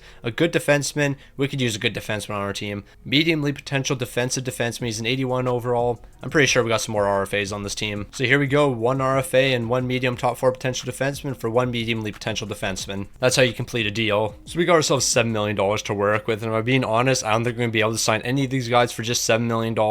So more than likely, we're just going to be qualifying them and trading them away. Like, just for context, this 85 overall wants $9.2 million. Bro's wildin'. So McMillan's really the only guy I'm contemplating re-signing here, but don't be surprised if we trade him away. Like, he's 35 years old at this point. He's not the player he used to be. Yeah, let's trade McMillan away and try to get a little bit younger. So I'm looking at this deal with the Montreal Canadiens. McMillan would be sent over. We're going to bring in Carter, $12.8 million for the next couple years, 90 overall. Corey Carter. We're also looking to get a first round pick here. I don't think we're going to be able to get the first rounder, but we might be able to. Like, if I give you our first round pick, basically we can just swap firsts here. We could probably get this deal done. Like, our first round pick actually has a decent amount of value, and if I throw a second rounder in as well, we're going to get this done. So not only did we get Carter, but we also got Montreal's pretty valuable first round pick. Also, we might as well just trade these RFAs away. So we're going to pick up this player from the Toronto Maple Leafs. He's pretty cheap. I don't even care about the 3rd round pick. We're getting finessed in this deal, but we got the guy we wanted. And then I think this will probably be our final deal complete with the Buffalo Sabres. We're bringing in a medium top 6 potential player. He's only like a 79 overall, but he can play bottom 6 minutes. Okay, this is the most confident I've ever been when it comes to a player retiring. Connor Bedard, I refuse to believe you play next season. Bottom 6 potential and 84 overall. You're going to be in the 70s by the beginning of next season. Our right side defense is incredibly good. Goaltending's amazing here, but Connor Bedard at an 84 overall, can you still be that superstar we're looking for? I'm not too sure. This is the least faith I've ever had in a player, and this is the most confident I've ever had in a player retiring. Connor McDavid, Sidney Crosby, you guys played into your mid-40s. Connor Bedard, I don't think we're going to see the same fate with you. Oh no, this is the last season for the Portland Pirates, and it's not because we finished 2nd in the entire league or 2nd in our division. Look at the scoring leader, 76 points. 76 points led the team here. Connor Bedard had 70 points, -2. Bro is washed. He's not that guy anymore. This is the final season. Connor Bedard's going to call it a career here, but we got to finish it off with one more Stanley Cup. We got the San Jose Sharks in the 1st round. Portland, we've had a lot of disappointments in the postseason. A lot of them have come to the LA Kings. But we don't have to worry about LA here. We do have to worry about the Anaheim Ducks though, so I'm a bit concerned. Like last season, we were able to get past the LA Kings, but what happened in the 2nd round? We fell to the Anaheim Ducks, and that's who we're going to be taking on here. Unless we don't make it there, because we lost game number 1, but we're going to respond in game number 2, so things are looking all right for us. We're winning game number 3, and we're winning game number 4. So let's close it out. A nice gentleman's sweep to start off the postseason, and the boys are moving on here. And you already know who we're going to be taking on the 2nd round. It's going to be the Anaheim Ducks. It's a rematch of last postseason. Never mind, the Ducks are frauds. The Ducks are frauds. They lost to the Vegas Golden Knights. Now we just have to beat Vegas here. Is Vegas going to be able to compete with us? Yes, they can. They won the first 2 games. They won the first 3 games. We almost got swept to Vegas. But you know what? We've been in this position before, and we may come back. Okay, never mind. I was about to say we've been in that position before against the Anaheim Ducks, and we made the comeback all the way to game number 7. Then we choked. This time around, we didn't even make it to game 7. We didn't even make it to game 6. We lost in game 5. The Portland Pirates are washed. Connor Bedard's not that guy anymore. Let's just wrap up your career, Bedard. It's time to retire. So Connor Bedard, you had an amazing career. We just got the 5th overall pick and the 8th overall pick. But you know what? That doesn't matter. Connor Bedard, you had an incredible career here. But you know what? It's time to call it a career. You're not that guy anymore. Why are you playing still? Retire. Frondell's retiring. You could have retired alongside Frondell, but no, you want to run it back for one more year. I respect it, but I don't respect it because you're not that guy anymore. I want you to call it a career here. You're not winning more Stanley Cups, but maybe we will. We did just get the 5th overall pick and the 8th overall pick, so I can't count this team out yet. So we're going to get a medium-league potential player here. Welcome to the team, 80 overall. He's immediately making the jump, and now we're going to trade for the 1st overall pick. This guy just got drafted. It's going to cost us the 8th overall pick and just a little more. So we'll trade the 8th overall pick away, the 59th overall and the 92nd overall, and I think that might be enough for this medium-league potential player. They're going to say no here, but we can get this deal done. We have some valuable assets. We're also going to have a couple guys leaving the team this season, such as Nielsen, so you know what? I'll just trade him away right now. But you know what? If I'm trading Nielsen, I want something else back. How about you give me this medium-league potential player? 2 medium-league potential players for Nielsen. This is a great deal as long as we can get it done. So I'll throw in the 59th overall pick, and I think that should be enough to get this deal done. Yeah, we're cooking. But of course, we're not quite done yet, because now I got to trade for this medium-league potential player, and you already know what we're doing here. I'm going to trade this one medium-league potential player that we just acquired. He's like a 70 overall or something. I think it was this man right here, and I'll package him up with the 8th overall. Both of these assets sent over to Utah. That's going to be enough for the medium-league potential player, but I want a future 2nd round pick and a future 3rd rounder. Actually, give me your future 1st round pick. I know this 1st round pick could have a lot of value in the future, so we're going to do a deal like this. They're going to be saying no to that, but I'll give you a couple more assets. Here's a 3rd round pick and here's a 4th round pick, and I think that will be enough to get this one done. They're saying no, but we got medium-league potential goaltenders in the system. Or at least we used to have medium-league potential goaltenders in the system. Which of these guys is under contract for next season? Not this one. So I'm going to trade this one away. We're going to send him over to Utah, and you're going to give me your 1st rounder and the medium-league potential player you drafted 2nd overall. So we'll qualify just a couple RFAs here, but other than that, we're actually not doing anything. And we might not even trade these RFAs. I accidentally released that guy. That's a tough look. But yeah, so we're going to qualify these 2 RFAs, and that's it. Because this RFA right here, his qualifying offer is $9.8 million. I'm not giving him $9.8 million. Now, Connor Bedard's looking for a 2-year extension. Bro, there's no way you're playing another 2 seasons after this one. Like, you are not that guy anymore. With that extra money we do have, I could throw it to this medium-league potential player right here. I'll give you $11.6 million for the next 7 years. You're an 89 overall, so I wouldn't mind keeping you on this team. Outside of that, though, we're not doing anything. Now, it's actually kind of funny. Like, not too long ago, maybe 5 seasons, I said I was just going to stop predicting when players are going to retire because I'm always wrong. I'm always saying, oh, this is going to be his final season, and it's never his final season. He'll play 5 years after that. So what have I done the past 2 seasons? Told Connor Bedard this is your final year. Yeah, we're not doing that anymore. This team's just here to win Stanley Cups. I'm not worried about when players are going to retire. None of that matters anymore. Let's just focus on the future and winning a Stanley Cup this season. So just when I thought it was time to start counting the boys out, we're bouncing back big time. Portland first in the entire league once again, a 53, 23, and 6 record. But more importantly, we got point per game scorers. And you know who one of our point per game scorers is? Connor Bedard. Bro's back. 36 goals, 56 assists, 92 points here. He's an 83 overall, but that doesn't matter because he's got 92 points. And then when it comes to goaltending, Troy's no longer the starter here. This is our new starter, and Bro had terrible numbers this season. He had 899 and a 302, so I'm very concerned heading into the postseason. But you know what? He's the higher overall of the two. We got to rely on this man. We're taking on the LA Kings in the first round, the Anaheim Ducks in the second. This will be a quick postseason. Now, you're telling me we have to take on the LA Kings and the Anaheim Ducks? Yeah, it's not going to work out for us. There is no way Portland's beating both of those teams. If we beat both of those teams, we're Stanley Cup bound, but that's not going to happen here. The Kings are putting up a decent fight, but it's not going to be enough here. We're going to take them out in a gentleman's sweep, and then we'll be moving on to the second round to take on the Anaheim Ducks if we make it there. Then again, Anaheim actually didn't beat us last season. It was the Vegas Golden Knights who upset the Anaheim Ducks, but that's neither here nor there. We're going to get past the LA Kings in a close series here, but now we have the Anaheim Ducks, a team that smoked us a handful of years ago, and then last season they lost to the Vegas Golden Knights, and Vegas smoked us, but it doesn't matter because we're absolutely smoking the Anaheim Ducks here, and we're off to the conference finals. The boys are on a massive winning streak right now, and you know what? I don't want that winning streak to end, so we're just going to move on to the conference finals, where Colorado's picking up 6 goals in game 1, 3 goals in game number 2, and then 3 goals in game number 4. Yeah, things are not looking good for the boys right now. We're going to simulate game number 5. We're going to steal that one. Can we steal game 6 as well and stay alive in this series?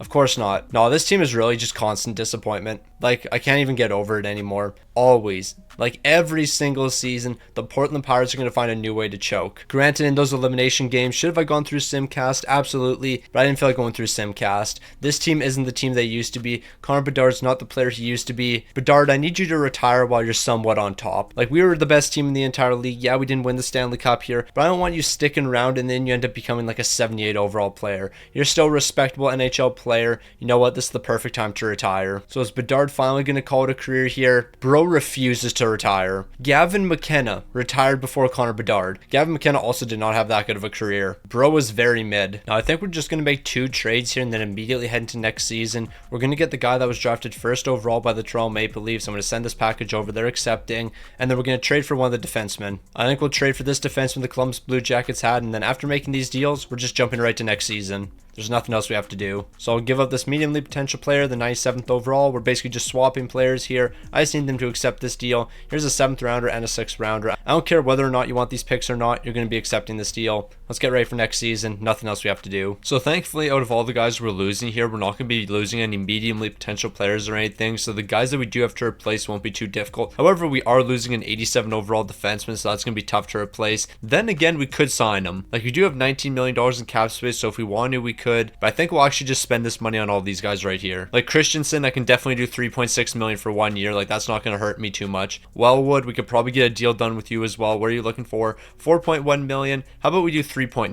3.9 for the next 2 years. I feel like that's pretty reasonable for you. We have this other lowly potential player. He's an 81 overall. We could definitely do 1.7 for the next 2 years. And then with this final player, we could do 3.8 for the next 2, I guess. So we're bringing everyone back. Well, everyone except for the 87 overall, because I really don't want to re-sign that guy. Now, I guess the other thing we could do is sign this goaltender right here and then just trade Troy, because Troy's getting towards the end of his career. He's probably like 33 years old at this point. So if we can sign this guy for 7.5 million, that's actually a pretty good deal. And then Rizzy, maybe you can even be the backup. How much are you looking for? 1.3 million. Yeah, Rizzy will be the backup here. So we'll bring both of these goaltenders onto the team and then Troy will be traded away. So as I mentioned, Troy's going to be traded away here, and by doing this deal, we're freeing up $9 million. So yeah, that's going to be good for us. We do need to sign another goaltender, because I don't know what happened to all of our medium league potential goaltenders we've been drafting over the years. Actually, yes, I do. I trade them all away. Now we have a couple guys here that are looking for some deals, and you know what? We're gonna have to sign these guys. Like, these are critical pieces to the team. Okay, maybe not. Dallas Bodie, I actually might trade you away. You're looking for $19 million, because meanwhile, this other forward, yeah, he's only looking for 13, so we could definitely do this. So we'll do 12.6 for the next 4 years with Yoshida, and then with Bodie, we're gonna trade you away. Like, bro is wildin'. Alright, so Bodie can only be traded to 3 teams. He has a 30-team no trade, so this is the deal we're doing. Foligno's going to be picked up, Fletcher's going to be picked up, and then 2 first-round picks are also getting picked up in this deal. The salary cap situation moving forward honestly doesn't really matter too much, because let's face it, we have like 2 years left in this rebuild max. Or that's kind of what I'm hoping. If we have more than 2 years, we could be in a lot of trouble. Alright, so we got to bring a couple defensemen to the team, so that's why I'm going to trade one of our medium league potential players in a 2nd-round pick. We have way too many medium league potential forwards on the team, and we could use some defensemen. So we're going to make that deal right there, and then we're going to trade for one more defenseman. And then this is going to be the second deal, another medium league potential forward in a 2nd-round pick over to Edmonton.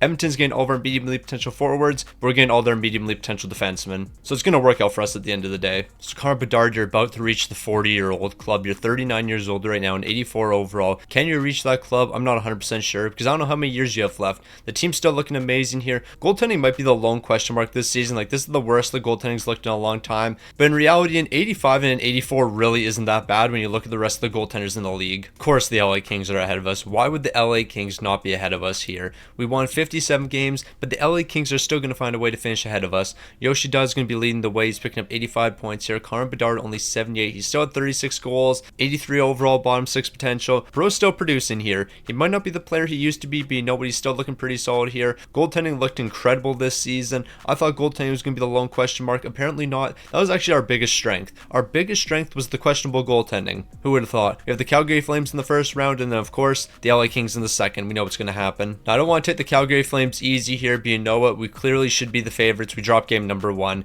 Why do I even talk at this point? Every time I try to gas up this team, we immediately lose after that. We split the series with Calgary. Don't drop game number 5. Whatever you do, don't drop game number 5. No, I hate this team. I legitimately give up with the Portland Pirates. This team just continues to disappoint me. Connor Bedard, you can't retire.